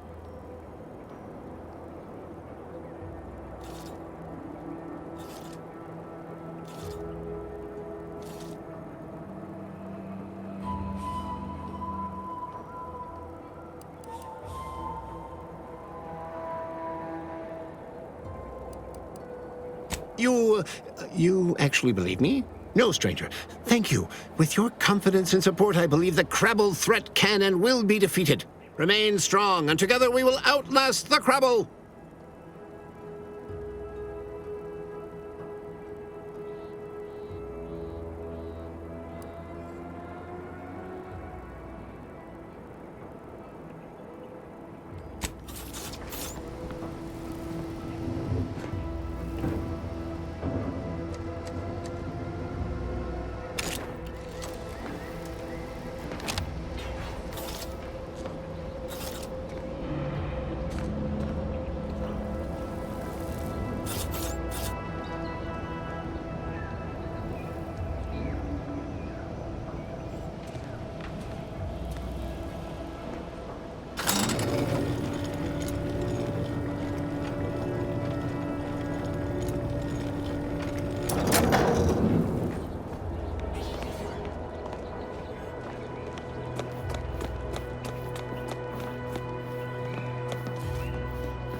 All that matters is getting these Automechs to the Vox relay station.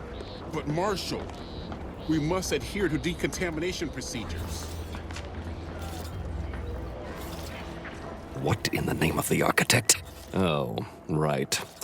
My guards told me to expect a new arrival, right before our chief mechanist decided to harangue me with the latest on our catastrophe.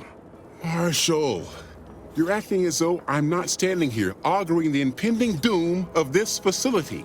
Woodrow, normally I would be obliged, nay, happy, to receive your senseless jawing, but not today. Perhaps this outsider can assist where you've failed. I hope you've come to help, because a crisis is bearing down on us, and I've a dearth of reliable hands with which to manage it.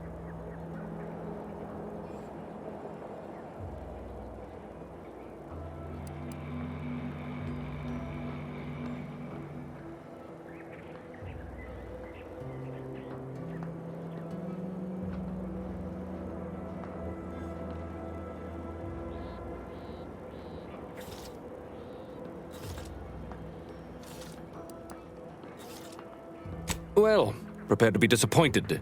We've got a gas leak, if the color of the sky hadn't already informed you.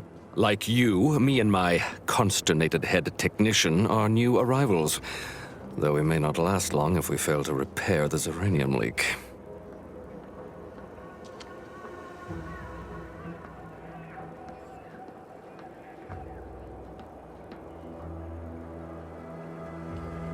I wouldn't have put it in those terms, but I appreciate someone who speaks their mind. The Vox relay station needs our Automechs. But until that leak is fixed, this facility is a target for the sport of Anti's armaments. Delphinia Bryant is working on a prototype Zeranium shield. Whoever uses it will be less disposable and more useful to the Protectorate.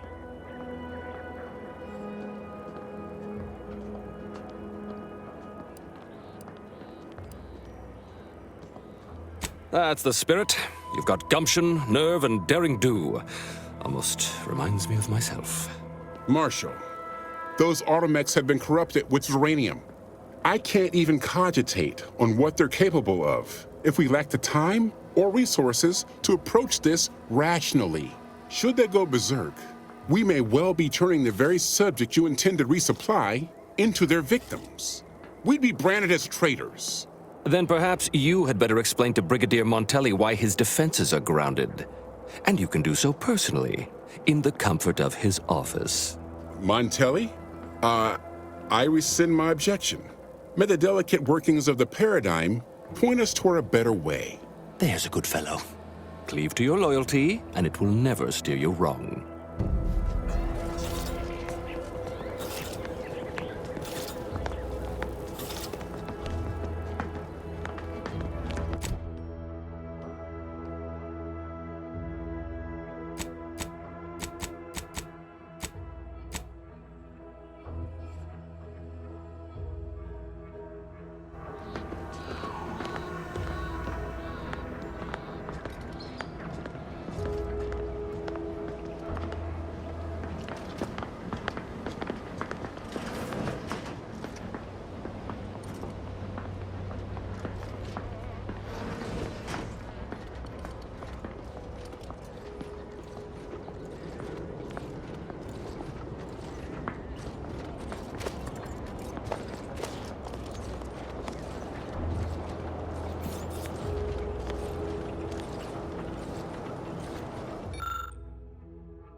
This unit's current work task takes priority over conversation.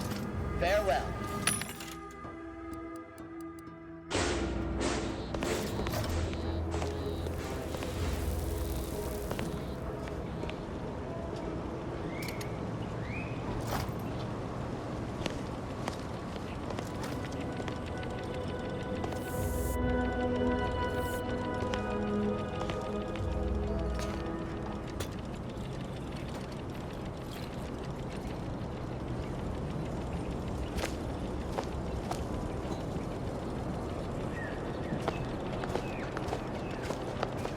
A right shifty-looking individual, if you ask me.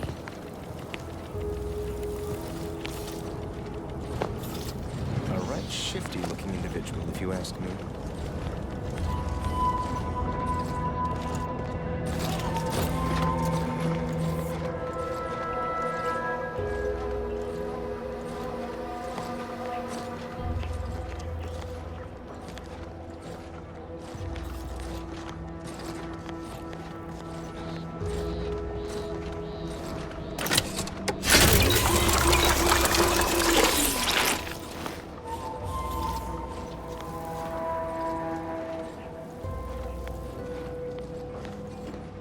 Oh, yes, I adore interruptions. I was just saying, what's best for stoking the spark of invention? Regular disruptions to one's train of thought. Now, what is it you want?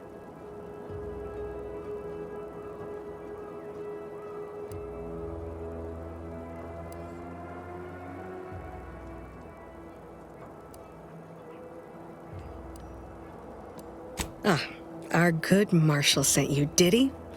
Well, unfortunately, the device is taking longer than expected.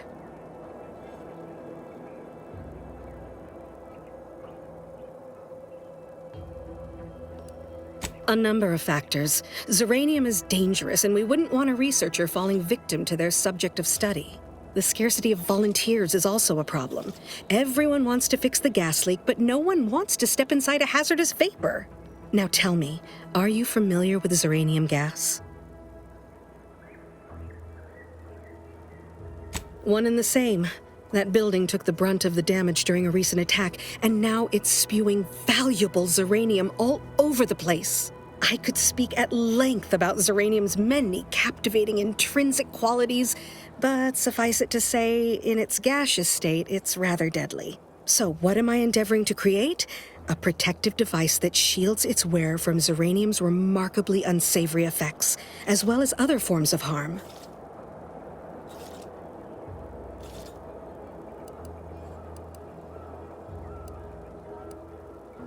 Quite splendidly, if I do say so myself. The principal function of the device is confirmed operational. I merely need to work out some minor implementation concerns. Alas, while I'm occupied with inventing this shield gadget, I also find myself in need of assistance regarding its key components. Good, good, wonderful. As an added incentive, I'll allow you to keep one of the prototypes once the work is finished, so you be sure to give it your all. Now here, you'll need this apparatus. It's for collecting stray Zeranium effluvium. Gas, that is. My supply is running low from all the iterative testing I've been performing. Merely activate the device once it's inside a Zeranium cloud, the one around the main hangar specifically. Try to avoid any fields of dense Zeranium, or death is all but assured. Any questions?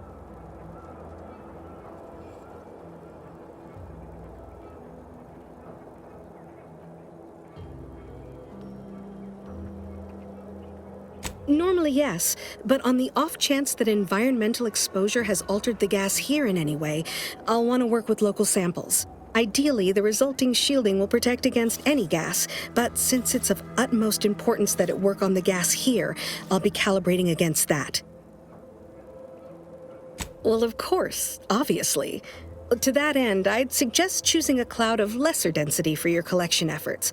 Lower chance of near-instant death that way. If you suffer prolonged exposure, assuming you survive, see our local medical officer next door. She is highly preoccupied by the treatment of Zeranium-related maladies. I believe that covers all the necessary education for this particular assignment. Oh, So exhilarating to have a new subordinate. I look forward to thoroughly scrutinizing your work. Now, shoo-shoo! Off with you now! Gather those samples! Shoo!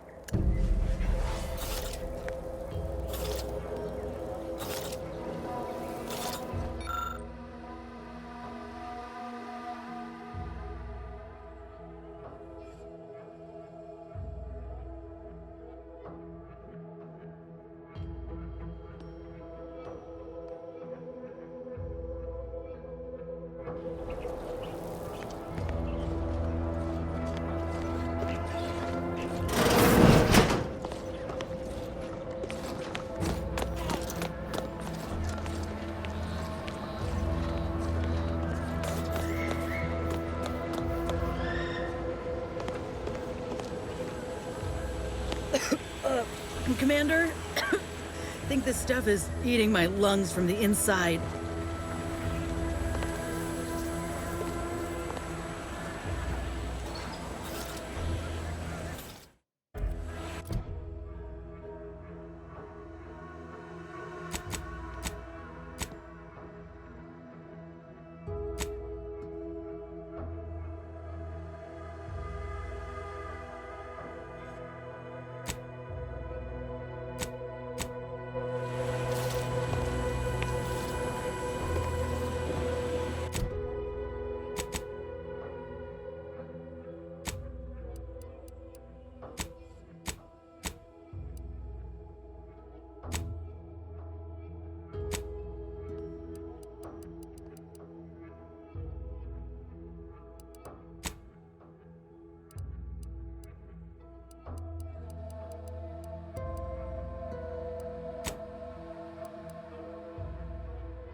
My little minion. I trust you've made progress in your tasks?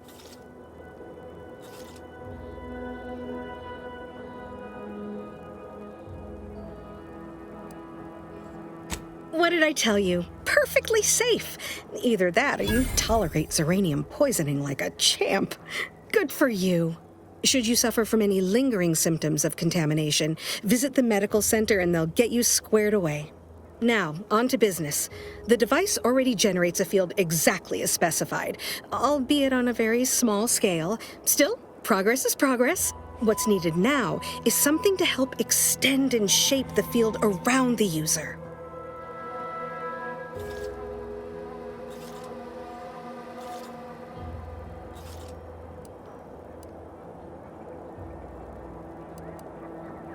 Capital deduction! Where have you been all my career? You'll be pleased to learn there's one right here at the facility, in the Dragoon that's patrolling just outside.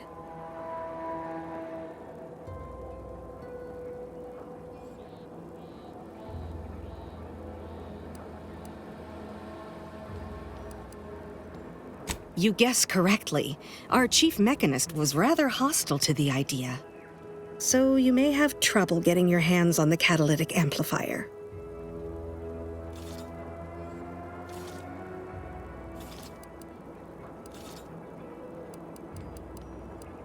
Dragoons are a mainstay of our military. The design has been in production for decades. I had a model of one when I was young. All children did. You must have seen the large automech patrolling the interior grounds. That is the Dragoon. I'm sure he's just being cautious. Should Auntie's Choice attack us, we don't want to be caught defenseless. No doubt he also seeks to retain an unspoiled automech, since the others are by now riddled with Zeranium poisoning. Good. A flexible mindset should behoove you on this task. Perhaps the chief mechanist will prove more receptive to your request.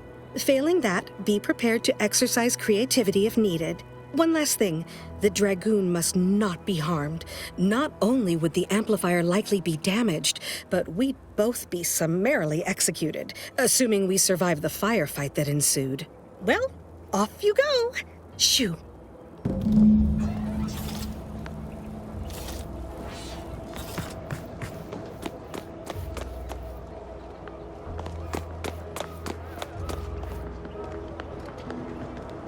Give me a sec. Almost done with this work list. Another sealant failure, amplifier requisition, and 2 more cases of Zeranium exposure. We're a mite bit busy these days.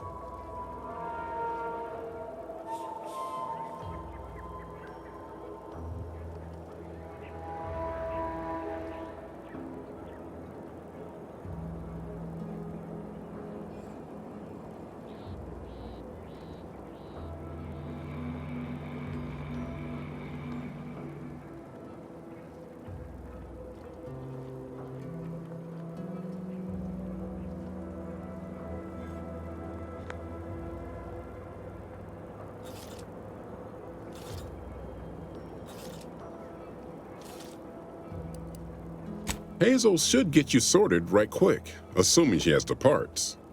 She's right between the barracks and the main gate. Can't miss her.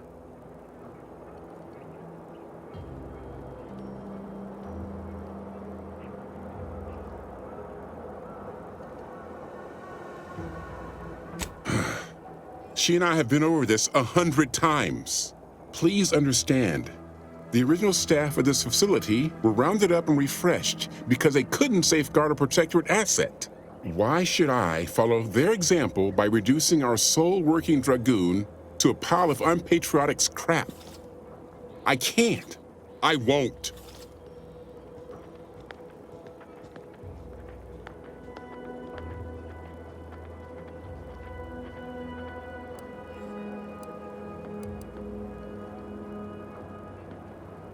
That's a fair point. It's not as if they've come back to finish the job. Perhaps they assume we're already beaten. All right, how's about we get the Dragoon situated over here, so I can extract its vital organ? 1 catalytic amplifier as agreed. I hate to lose another Dragoon, but desperate times call for desperate measures. Not a chance. Donaldson has done everything in his power to get this facility online. He can't blame me for doing the same. Be seeing you, stranger.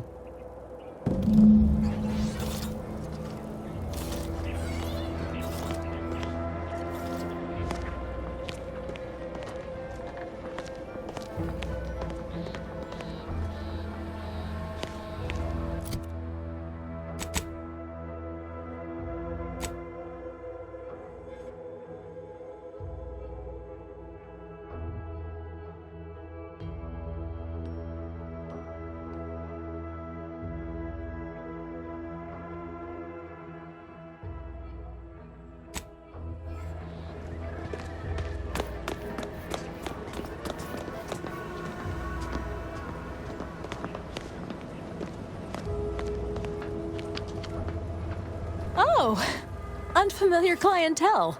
I was just lamenting the lack of new faces around here since supplies stopped arriving. And then you walk in. Name's Hazel. I'm sort of the acting quartermaster around these parts. You need any supplies, talk to my friend the quartermech here.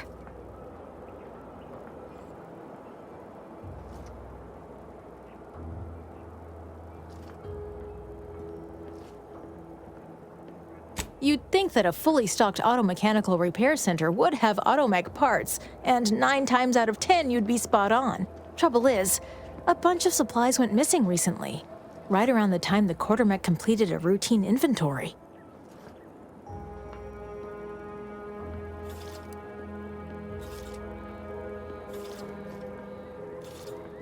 As a matter of fact, yes.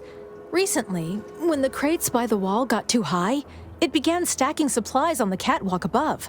Protectorate automechanicals feature advanced construction but low adaptability. Fall-throughs in its logic assembly would likely lead it to interpret its programming literally. Logic can be a funny thing, you understand. One misstep can have the most peculiar results.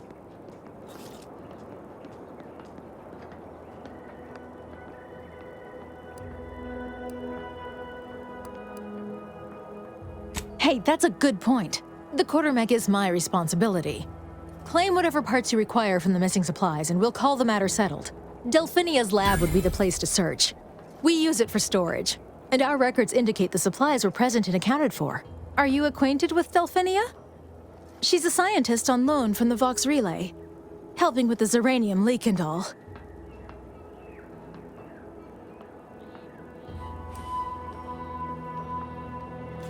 Delphinia? No. I doubt she stole what I would have given her freely. Best of luck in your search. Let me know if I can be of assistance.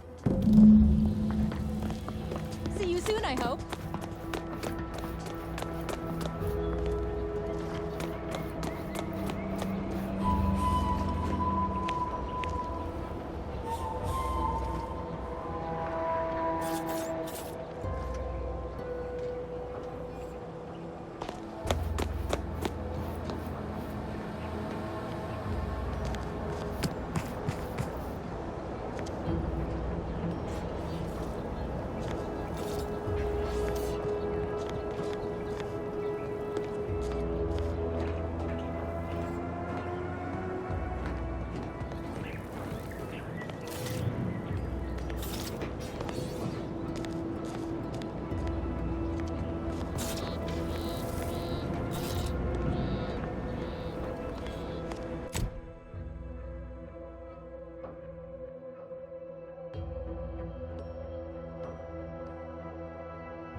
Well, any closer to obtaining the catalytic amplifier? Oh, superb! I'm almost tempted to ask how you managed it, but pressing on. Just a moment to remove what I need and install it in the prototype. With this gadget, you'll be shielded against more than Zeranium, you know. Damn near everything, as long as it's charged. Now, report to Marshal Donaldson, if you please. He's rather impatient to end this crisis so he can turn his focus back to the war. Don't thank me.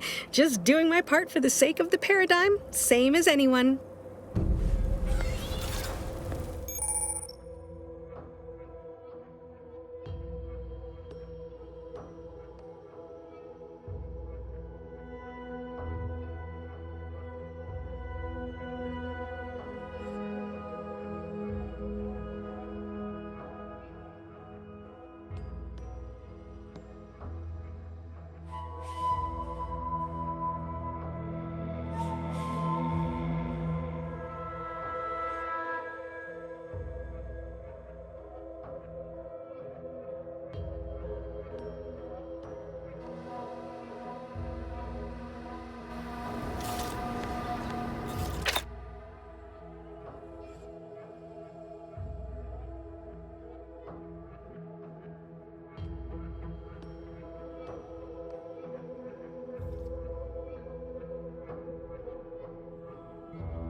Outer chassis sealant test number 14 is confirmed a failure. Uranium exposure rate appears to be unaffected. Test model displayed standard overload-induced paralysis, then became atypically aggressive. Forced to terminate test model in self-defense.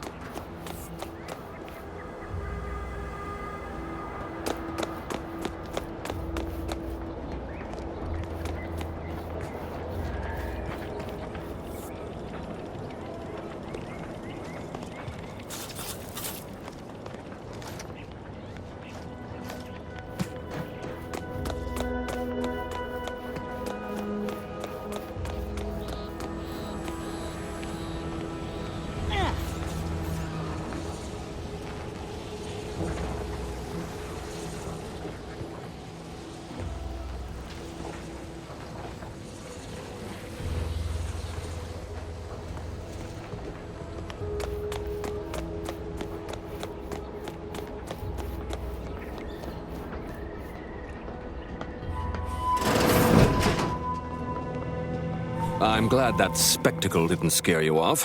Between the recent attacks and the gas leak, you find us on the razor's edge between reason and panic. Whether or not you're able to help us, I'm grateful to have an extra set of eyes on the problem. Zeranium is hardly my area of expertise, but it falls to me to find a solution, lest I follow my predecessors to their untimely fate.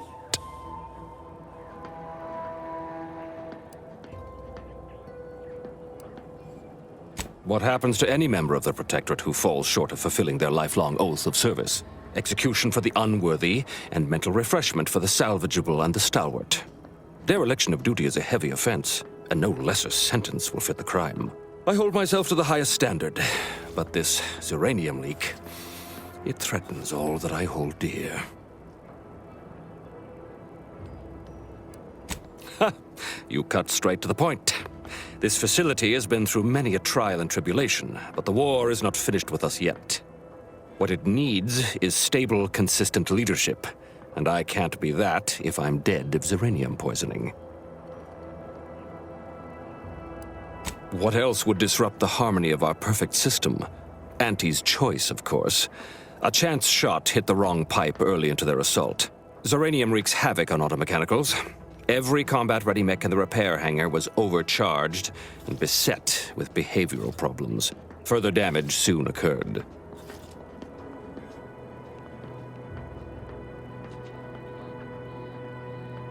True, the facility was disrupted, but it was not undone. The Protectorate saw to that. When disorder looms its ugly head, the Protectorate relies on its people to maintain and restore that order. The situation is deteriorating rapidly, and I need that gas leak fixed. Otherwise, my automechs might as well be paperweights. While I trust that Brigadier Montelli has everything well in hand, that assurance does not alleviate the grim tidings felt in the pit of my bowels. Loyalty and instinct run hand in hand. I'm a Protectorate man, after all. So why should I be ill at ease, despite our stalwart chain of command and dependable kin at the helm? No matter. My unease is nothing when measured against the strength of the Protectorate. This facility's purpose is the maintenance of automechanicals. When the war kicked off, it became a military asset, and I am its second steward. The old staff should have laid down their lives to repel Auntie's choice. For their failure of loyalty and grit, they were punished, and rightly so. Now, their burden is mine, but I won't allow my unit to suffer the same fate. I knew Dr. Bryant would come through for us, that she'd prove her worth as surely as any subject of the Protectorate would. Seeing as you're the only one trained in the use of that gadget, what say you put it through its paces? Make your way inside the repair hangar and find the control terminal to purge the Zeranium. And be careful with that terminal. We don't want the situation getting any worse.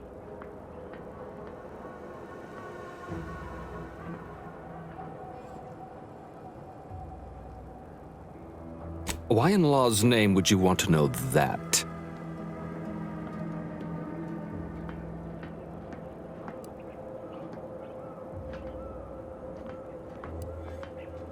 Good thinking. I suppose if some computational greenhorn left even one of the intake conduits open and shut down the Zeranium flow, that'd be a disaster. Good thing we don't make rookie mistakes in my unit. Any further questions? Don't worry about Woodrow. Smart fellow, but his cautious nature gets in the way. Yes, there is some risk that exposure to Zeranium will corrupt our automechs, to use his colorful language. That shouldn't stop us from delivering them on time. I'm sure they'll be scrubbed clean once they arrive at the Vox Relay. But that isn't our problem to solve. You be sure and come back once you've made progress on the leak.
Might marginal, Commander.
Commander.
There, Commander.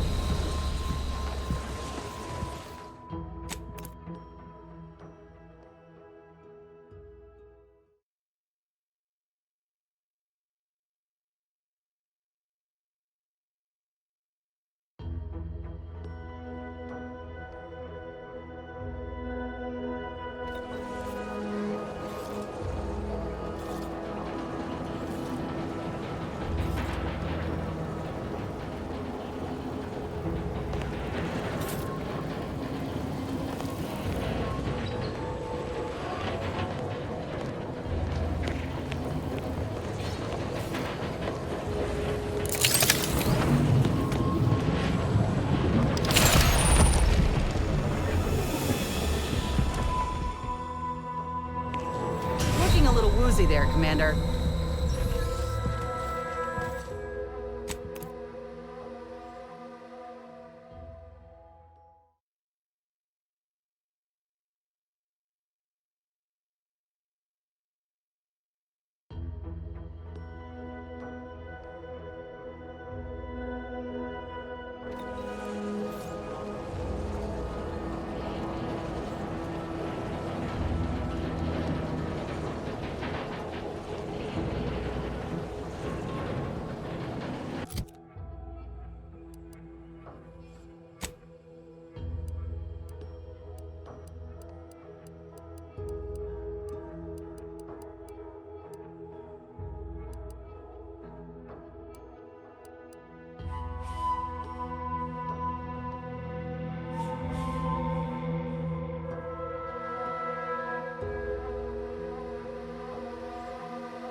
My erstwhile assistant returns. To what do I owe the pleasure? Until a more convenient date and time.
A new arrival. Ah, and what's this?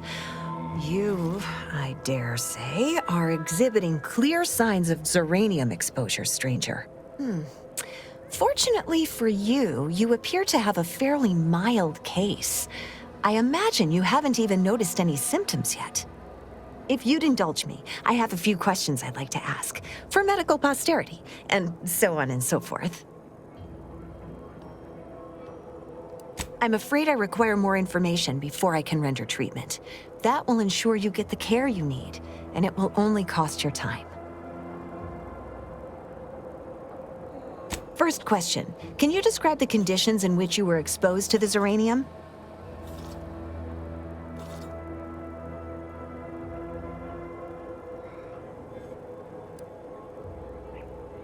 It's a wonder you're still upright. The emanations outside that building are thick enough to be a death sentence. The marshal's at his wit's end about it. I'd suggest paying a call to our visiting scientist next door.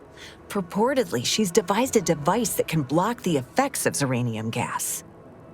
All right, next question. How are you feeling?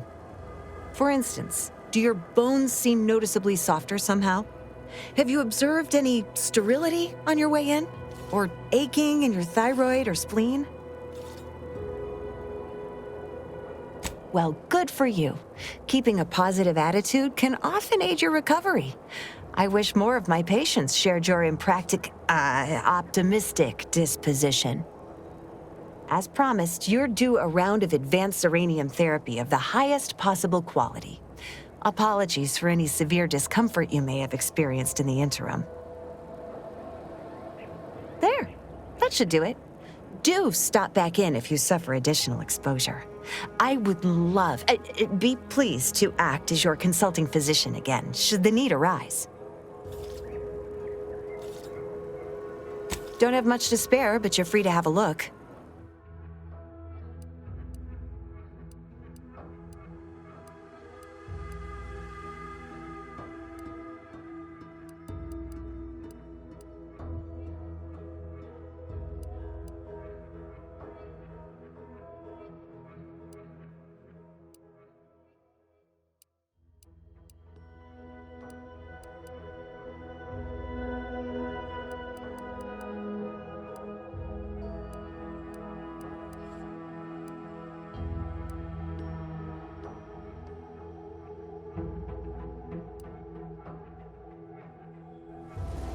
Well, look who it is. What is it this time? Oh, gladly. I've rather dedicated my life to researching its unique form of matter. What would you like to know?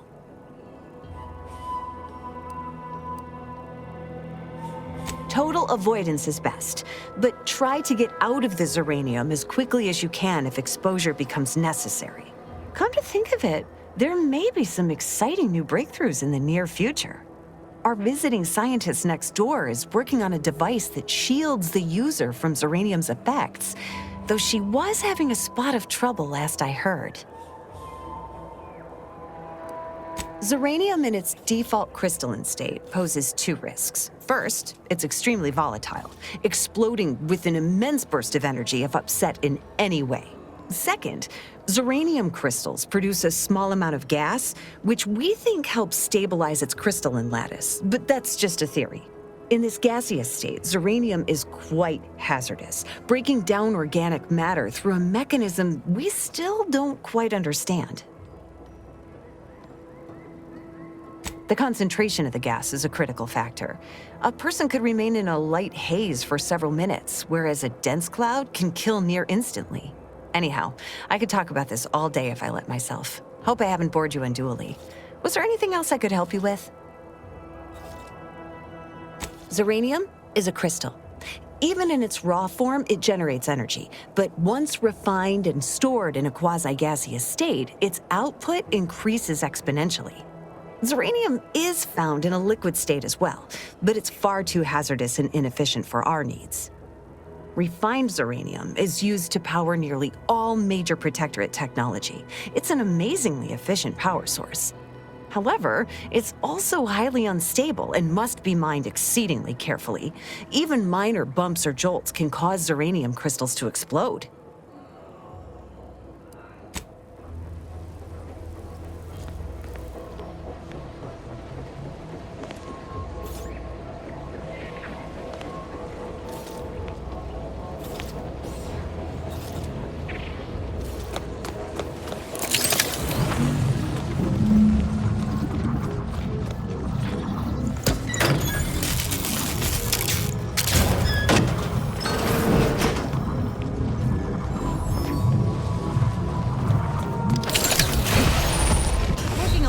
There, Commander.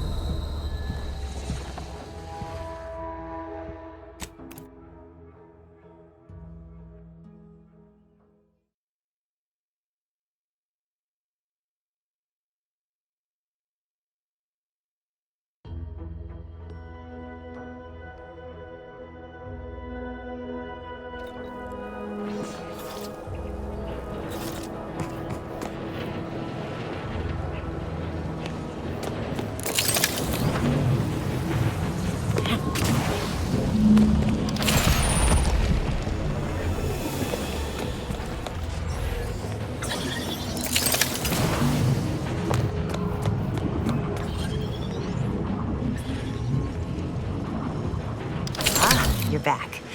And you've been cavorting with Zeranium again, by the looks of things. Certainly, there is a nominal cost for treatment to cover essentials.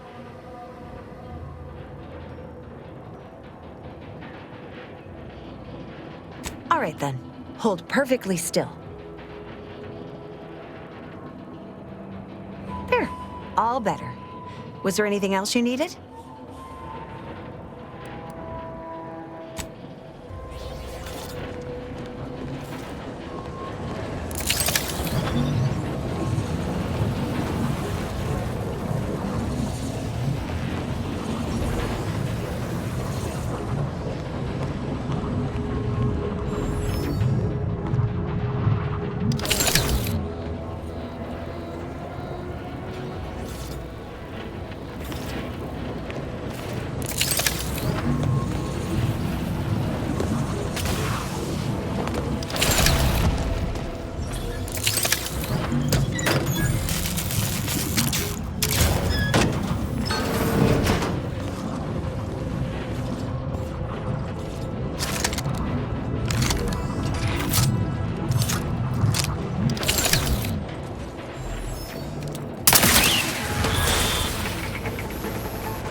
shifty-looking individual, if you ask me.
You're back.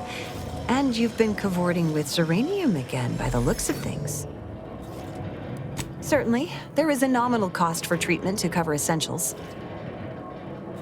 All right then, hold perfectly still. There, all better. Was there anything else you needed?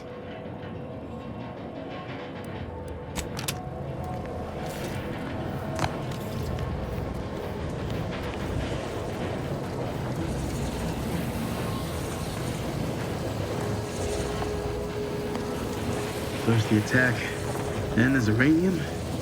At this rate, we're never getting caught up.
Ah, you're back. And you've been cavorting with Zeranium again, by the looks of things. Certainly, there is a nominal cost for treatment to cover essentials. All right then, hold perfectly still. There, all better. Was there anything else you needed?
First the attack, then there's uranium. At this rate, we're never getting caught up.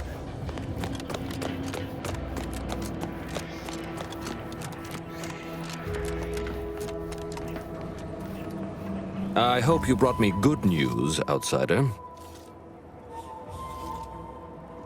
At last, the tide is shifting. Today, we fix our automechanicals. Tomorrow, we push the unprincipled interlopers of Auntie's Choice into the sea. You've done us a great service, stranger, and I would see your efforts rewarded. Alas, we don't have much to offer since our supplies are so low. I hope these bits will suffice. We confiscated them from the corpses of the scouts who attempted to infiltrate this facility a few weeks back. It carries the invaders' taint, but it should spend just the same.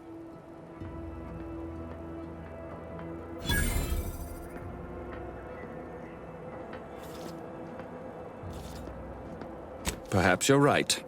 Accept this with my gratitude. Now I can show our chief mechanist that he was wrong, and a little Zeranium poisoning won't do those automechs any harm.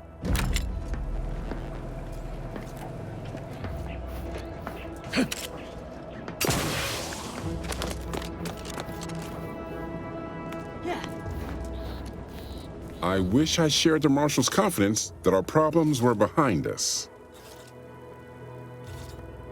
The Marshal is under a lot of pressure to deliver automechs to the Vox relay station, but I'm responsible for their quality control. If even a single automech steps out of line, it will be the end of me.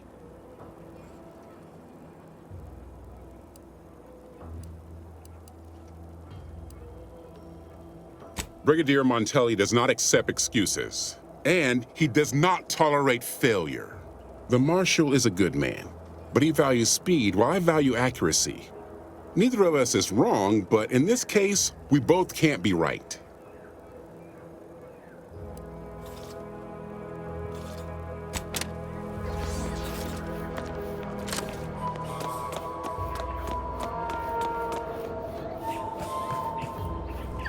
My erstwhile assistant returns. To what do I owe the pleasure? Until a more convenient date and time.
Is a fellow subject lacking a appropriate...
Seal for their assigned work. Report them for mental refreshment post-haste. It's not just a good idea, it's the law. Outside. Protectorate law. We are bound to inform you. How empty are the lives of anti-subjects that they need to realize just realize to find meaning. All inhabitants are declared treasonous due to insufficiency in defense against seizure, sabotage, and/or manipulation. Outsider? Doctrinary falsity. Well, look who it is. What is it? Speak your mind. Our enemies envy our prosperity. That is most excellent. Please, hand them over.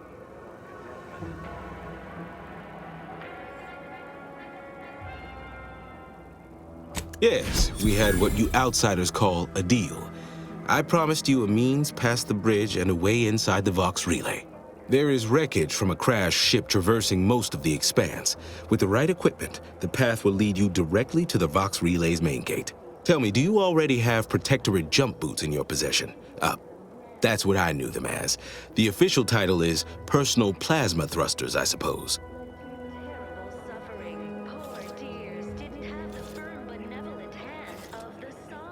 Correct. At least if you want to emerge safely out the other side. I'll prepare a writ of conscription to allow you entry to the Vox relay. While most would refuse my authorization, the sentry assigned to the gate once lived in Westport. Sentry second-class layman. Show the writ as proof I have conscripted you into my employ. Use it to press service on my behalf, and she will let you in. Once you're inside, there's someone else you should show it to. You do that and say what I tell you. It'd save many lives.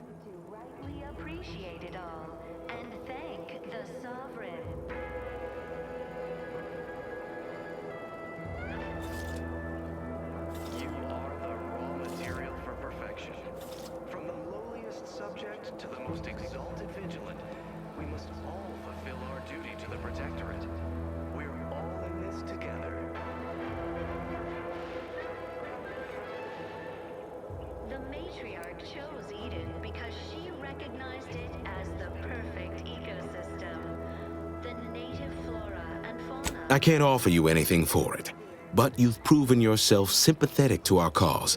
Consider you a compatriot now. I'm counting on you to do right by folks here once more.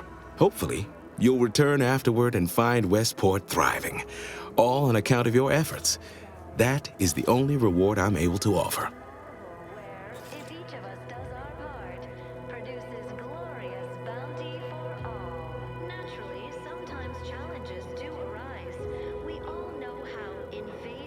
The Vox relay is, to my mind, a time bomb. Brigadier Montelli's lost his way. Now all manner of chaos is raging there. I've heard tell he's even resorted to extra-legal executions. Madness, I tell you. A brigadier doesn't act as judge, jury, and executioner. That's an arbiter's job. And even then, they're enforcing existing Protectorate law.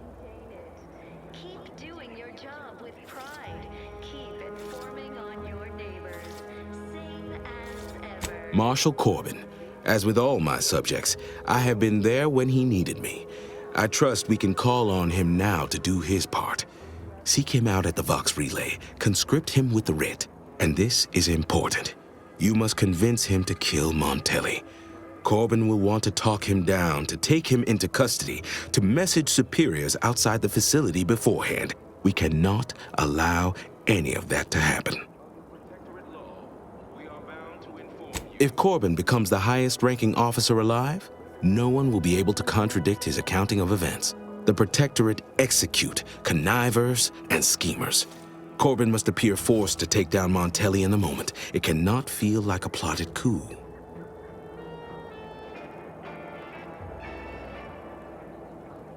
Our enemies envy our prosperity, disdain our sense of community.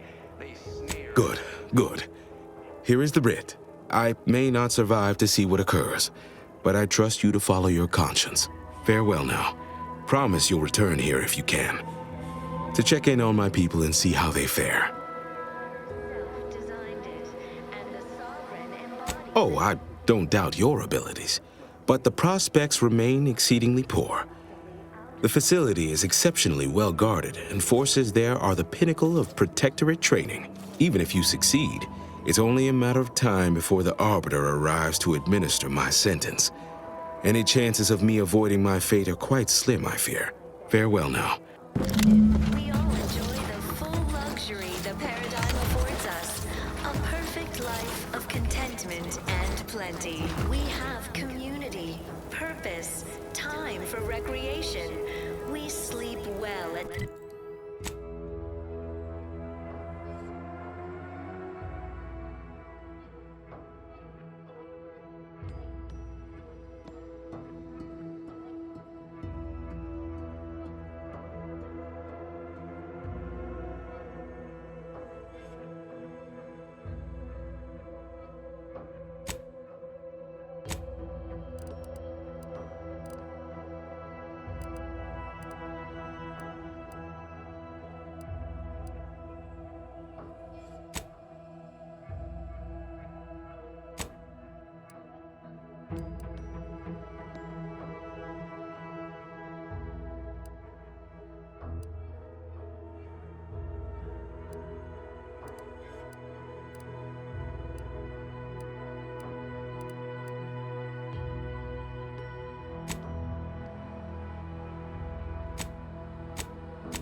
Work isn't strenuous or stressful. Food is nutritious and plentiful. We have everything we need. Prudence dictates we take a moment to rightly appreciate it all and thank the Sovereign.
Huh.